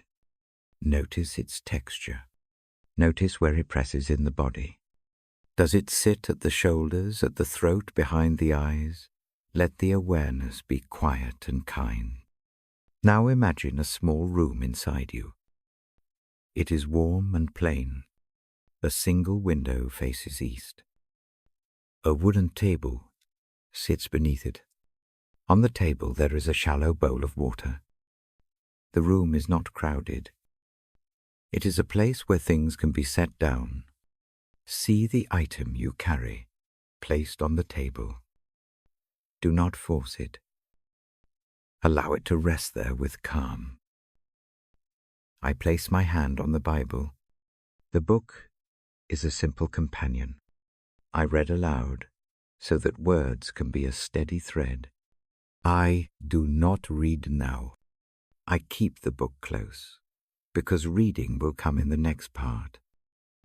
This moment is for a quiet exchange. Imagine a lamp above the table. It is not bright. Its light is warm and sure. When the item sits on the table, the lamp draws a small circle of light around it. The light does not make the thing disappear. It simply clarifies the edges. Let that gentle light show the shape of what you named. Bring to mind a simple gesture of handing. In the room, across from the table, a pair of hands appears. They are steady. They are patient. They do not demand proof. They do not hurry. See those hands reach for the object on the table. The hands accept it as it is. The exchange is calm. I guide you to offer the item. Take a slow breath. On the out-breath, imagine lifting the burden or worry off the table. Place it into the waiting hands. Feel the slight change in the shoulders. Notice the face. There is a subtle easing. The breath lengthens. Allow the release to be small. You give only that one thing. You do not have to empty the list. If fear says that handing over is risky, acknowledge it. Do not argue. Say inside, I will try this small thing. Then do the gesture again. The practice is not about perfection. It is about a new muscle that learns to relax. Now listen. Receive. After the hands accept the item, imagine them returning a single sign. It may be a soft light. It may be a warm cloth. It may be a tiny sprout placed on the table beside the thing. That sign is not a solution. It is a presence. It tells you that the offering has been held. Let that sign be enough for a few breaths. Sit with the image for a moment. Notice what changes. Maybe the jaw softens. Maybe the belly releases. Maybe thoughts slow. These small shifts do not mean everything is fixed. They mean the body has room to rest. Rest is a practical condition for seeing clearly. If a memory or a sharp thought intrudes, Bring it into the room gently. Place it beside the original item. Name it briefly. Then hand that too across if it feels right. You may choose to hand over only the first thing. That is fine. The work is gradual. One small exchange at a time makes a new pattern. I give a short breathing pattern to hold the practice. Breathe in to the count of 3. Pause one soft beat. Breathe out to the count of 6. Let the exhale be long enough to carry a small release. Repeat this 3 times. On each out-breath, imagine the item slipping across the table into the waiting hands. Feel the shoulders drop a fraction. Sometimes the gift you receive back is not dramatic. It is a quiet warmth around the chest. It is a memory of someone's kindness. It is a small practical idea that could be used tomorrow. Accept whatever arrives. Do not force a grand sign. Small things steady ordinary life. If doubts return, notice how they appear. They are often loud at night. They want to keep control. Let them have a moment. Then return your attention to the room and the lamp. Return to the table. Keep the offering small. The work of trust grows in tiny repetitions. I encourage you to imagine a marker for this exchange. It may be a knot on a string. It may be a smooth pebble. Choose a small token and lay it by the bowl of water. This token is a reminder. When the mind replays the worry later, touch the token. Let the touch remind the body of the small handing over you practiced. If the aspect you chose is a person, imagine placing an image of them in the room, not a rehearsal of blame or guilt, just their face softly present. Offer them gently into the hands that wait. That act does not replace necessary conversation. It simply changes how the heart carries the concern. If the aspect is a decision, imagine the table as a place for weighing one small option. Place the choice there. Let the waiting hands help hold it. The help you imagine will not choose for you. It will steady the hands that must act. The breath will be steadier when you move. If the aspect is health or fear, picture the bowl of water as a soft cooling place. Dip your fingers into the water. Let the coolness calm a hot worry. Then place that coolness over the thing you name. Water does not fix everything, but it soothes. Soothing makes room for practical steps tomorrow. I invite you now to listen for a quiet answer, not a loud pronouncement. A single small sense that might come. It could be the memory of a short scripture phrase. It could be a thought of one small next step. It could be the image of a neighbor who might help. If nothing comes, that is fine. Silence can be an answer too. It means the work may need time. Hold the thought of time kindly. God's movement is often slow in human terms. The practice of bringing one small thing into a safe place creates a pathway. Over nights, the body remembers the path. The mind learns that handing over is possible.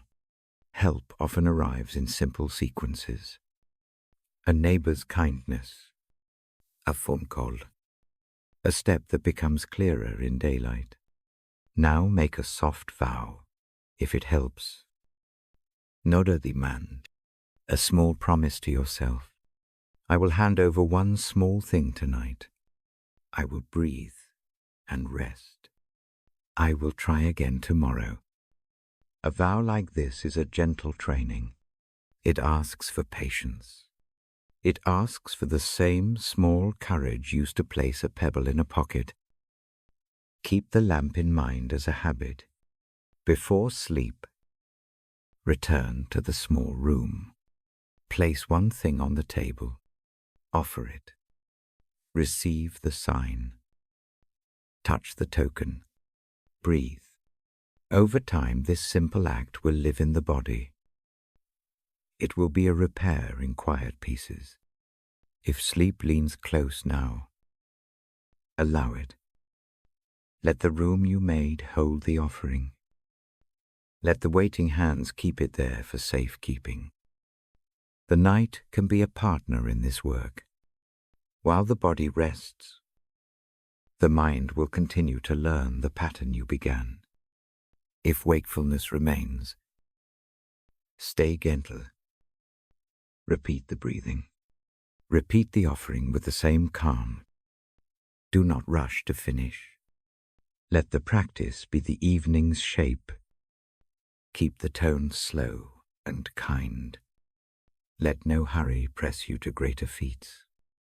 I will read a short passage in the next part. I will read it slowly and plainly. The passage will be a companion for this quiet work. For now, keep the image of the small room and the waiting hands. Keep the lamp's circle of light. Keep the token. One last breath with me. Inhale slow. Hold for a soft beat. Exhale long, and imagine placing the chosen thing into the steady hands. Feel the shoulders ease. Let the jaw soften. Let the breath return to its slow rhythm.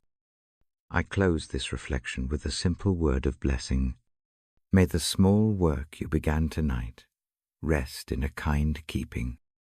May the practice be gentle on the body. May it grow into a quiet habit that meets the night with steadier hands. When you are ready, let the eyes fall closed without strain.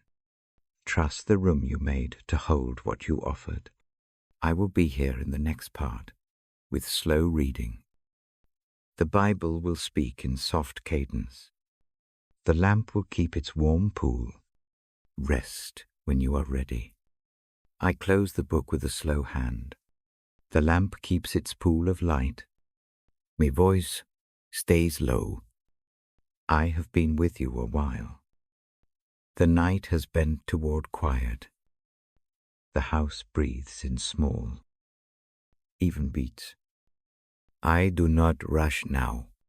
This last part is a simple sending. It is a soft lowering of the curtain. The day has been set down.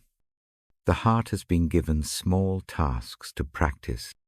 Tonight, I offer a blessing to shape the hours ahead. Settle your body first. Let the shoulders fall. Let the face relax.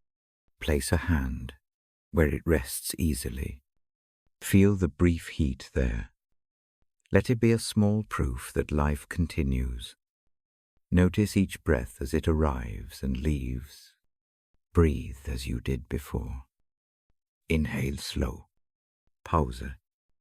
Exhale longer. Let the rhythm be a gentle metronome. Think of the lamp's circle. Imagine it narrowing to a soft point near the heart. Keep that image beside you. Imagine the Bible at your side, not as an argument, but as a companion that has been present this evening. The pages are still warm from the reading. That warmth is a small witness to steady care. I speak a short prayer now. It is plain and spare.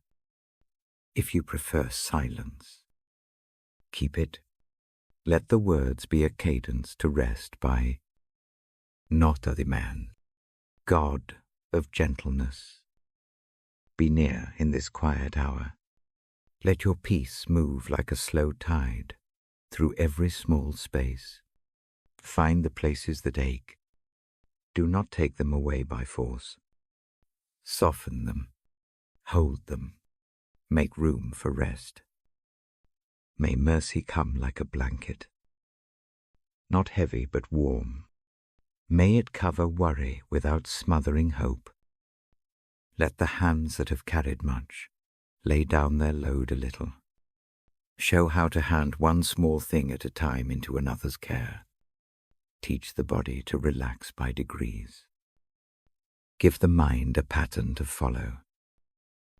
I ask for forgiveness to come easy where it is needed. Help to name the small, sharp things. Help to set them down without rehearsing them into the night. Let apologies that must be said wait for morning with gentleness.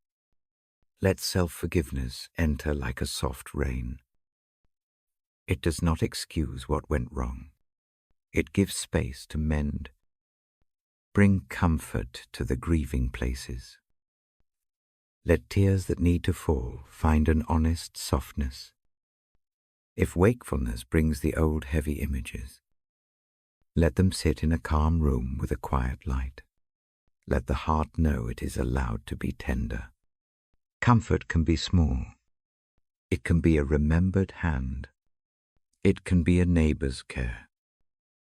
It can be the steady presence that does not demand answers tonight. For those who carry fear about tomorrow, give one clear next step for morning. Do not ask the mind to solve everything in the dark. Give a small, sensible task that the hands can do at daylight. The mind will rest, better knowing the first right motion is known. If no clarity comes, give patience to wait. The night can do its slow work, while the plans remain gentle. For the weary body, grant sleep that is restorative. Let muscles unclench. Let the jaw loosen. Allow the breath to become deeper and more even. Permit dreams to be less sharp. Let the hours be a steady mending. If waking comes in the night, make the return to rest easier. Give a remembered sentence, a remembered image, a remembered hand to call the body back. Bless the small kindnesses that have been given this day. Bless the neighbor's cup, the anonymous loaf, the message that arrived when it was needed. These little things are not trifles. They are the invisible cords that tie a life to its people. Multiply them in ways that make the dark gentler. Protect those who are alone tonight. Let them sense company, not as noise, but as presence. Let prayers of others form a soft ring around them. Where grief presses hardest, let a small noticing occur. Let someone think of them tomorrow. Let a call, a note, a visit be a practical echo of the watching that started this hour. Remember the children, the old, the sick, and the anxious. Keep them safe. Grant calm in their rooms. Soften questions that have no quick answers. Let rest be a gift to their bodies and their hearts. For those who keep watch for others, give a power that is quiet and steady. Reward fatigue with a depth of peace that rests the hands. I ask that hope find its small roots in the morning. Hope need not show itself as certainty. It can be a single candle left in a window, a reason to rise. Let a small expectation take hold a neighbor's help, a small progress, a meeting that opens a door a little wider. Teach the mind to hold the future lightly enough to plan and firmly enough to move. If there is anger or sharp regret, do not make it louder tonight. Let it be met with a patience that does not excuse harm, but that removes its power to consume. Give a pathway for small acts of repair when the day begins. If action is needed, let the first reasonable step be visible tomorrow. For tonight, grant a quiet where wrath cannot rehearse itself into a larger wound. I speak a blessing for bodies that ache, for tired muscles and joints, for heads that throb, for lungs that catch. Bring ease. Let sleep come as a balm. May morning pain be lessened in increments. Not a miracle that erases, but steady relief. Let treatments help. Let caretakers appear. Let rest be practical and real. Bless the places of decision. For those weighing choices, give a clear light for one small choice tomorrow. Do not ask the mind to decide every outcome tonight. Give the courage to take the first sensible step. Make wisdom appear in small measures. One phone call. One short note. A tasting of courage. As I close tonight, I place a hand over the book. The cover is familiar. It holds words that have guided many nights. I offer this simple charge. Keep this habit of small things, the practice of one breath, one named worry, one offered pebble, one grateful thought. These build an inner house where peace can live. I will speak a short final sending now. Hear it as a tender permission. It is spoken slowly. Let each part land like a breath. May God's peace rest over you tonight. Let it fall like a soft veil. May it cover restlessly, thinking minds with silence that is not empty, but full of gentle keeping. May it cradle each small concern you handed over and tend it with patience. May sleep be deep enough to restore what is thin. May mercy surround every sorrow. May forgiveness come easily where it is needed. May it come as a relief that makes room for morning work. May tenderness enter the places that have been hard and begin the slow work of mending. May hope be ready in the morning, not the loud promise of certainty, but the quiet expectation that one small step will be possible. May that step be enough to begin a sequence of better days. May the light that sits in the pages of the book keep a gentle watch over your heart. When the night grows long, call back the images you have learned tonight, the lamp, the bench, the river, the steady hands. Let them be anchors for the breath. Let them gather you like a net. I stay with the thought that peace is a presence more than a condition. It will not remove all storms. It will keep a hand on the shoulder while the steps are taken. Let that hand be real for you tonight. Let that presence be the thing that comforts sleep. Take one last slow breath with me. Inhale. Hold for a soft beat. Exhale and let the shoulders fall. Release the day into the quiet. Allow the eyes to close when they wish. Trust the small practices to continue their work while the body rests. If waking comes in the night, return to the breath. If fear returns, name one small thing and place it in the imagined hands beside you. Keep the token in your pocket of memory. Use it as a tool. You do not walk alone. I will leave now. Lamp still on. Bible closed. I will be near in the way. A friend is near, quiet and ready. Sleep without hurry. Rise with hope when the morning calls. The blessing lingers like a warm cloth on the chest. Go now into this night. Let peace be your company. Let mercy fold around you. Let hope meet the morning. Rest in that blessing. Amen.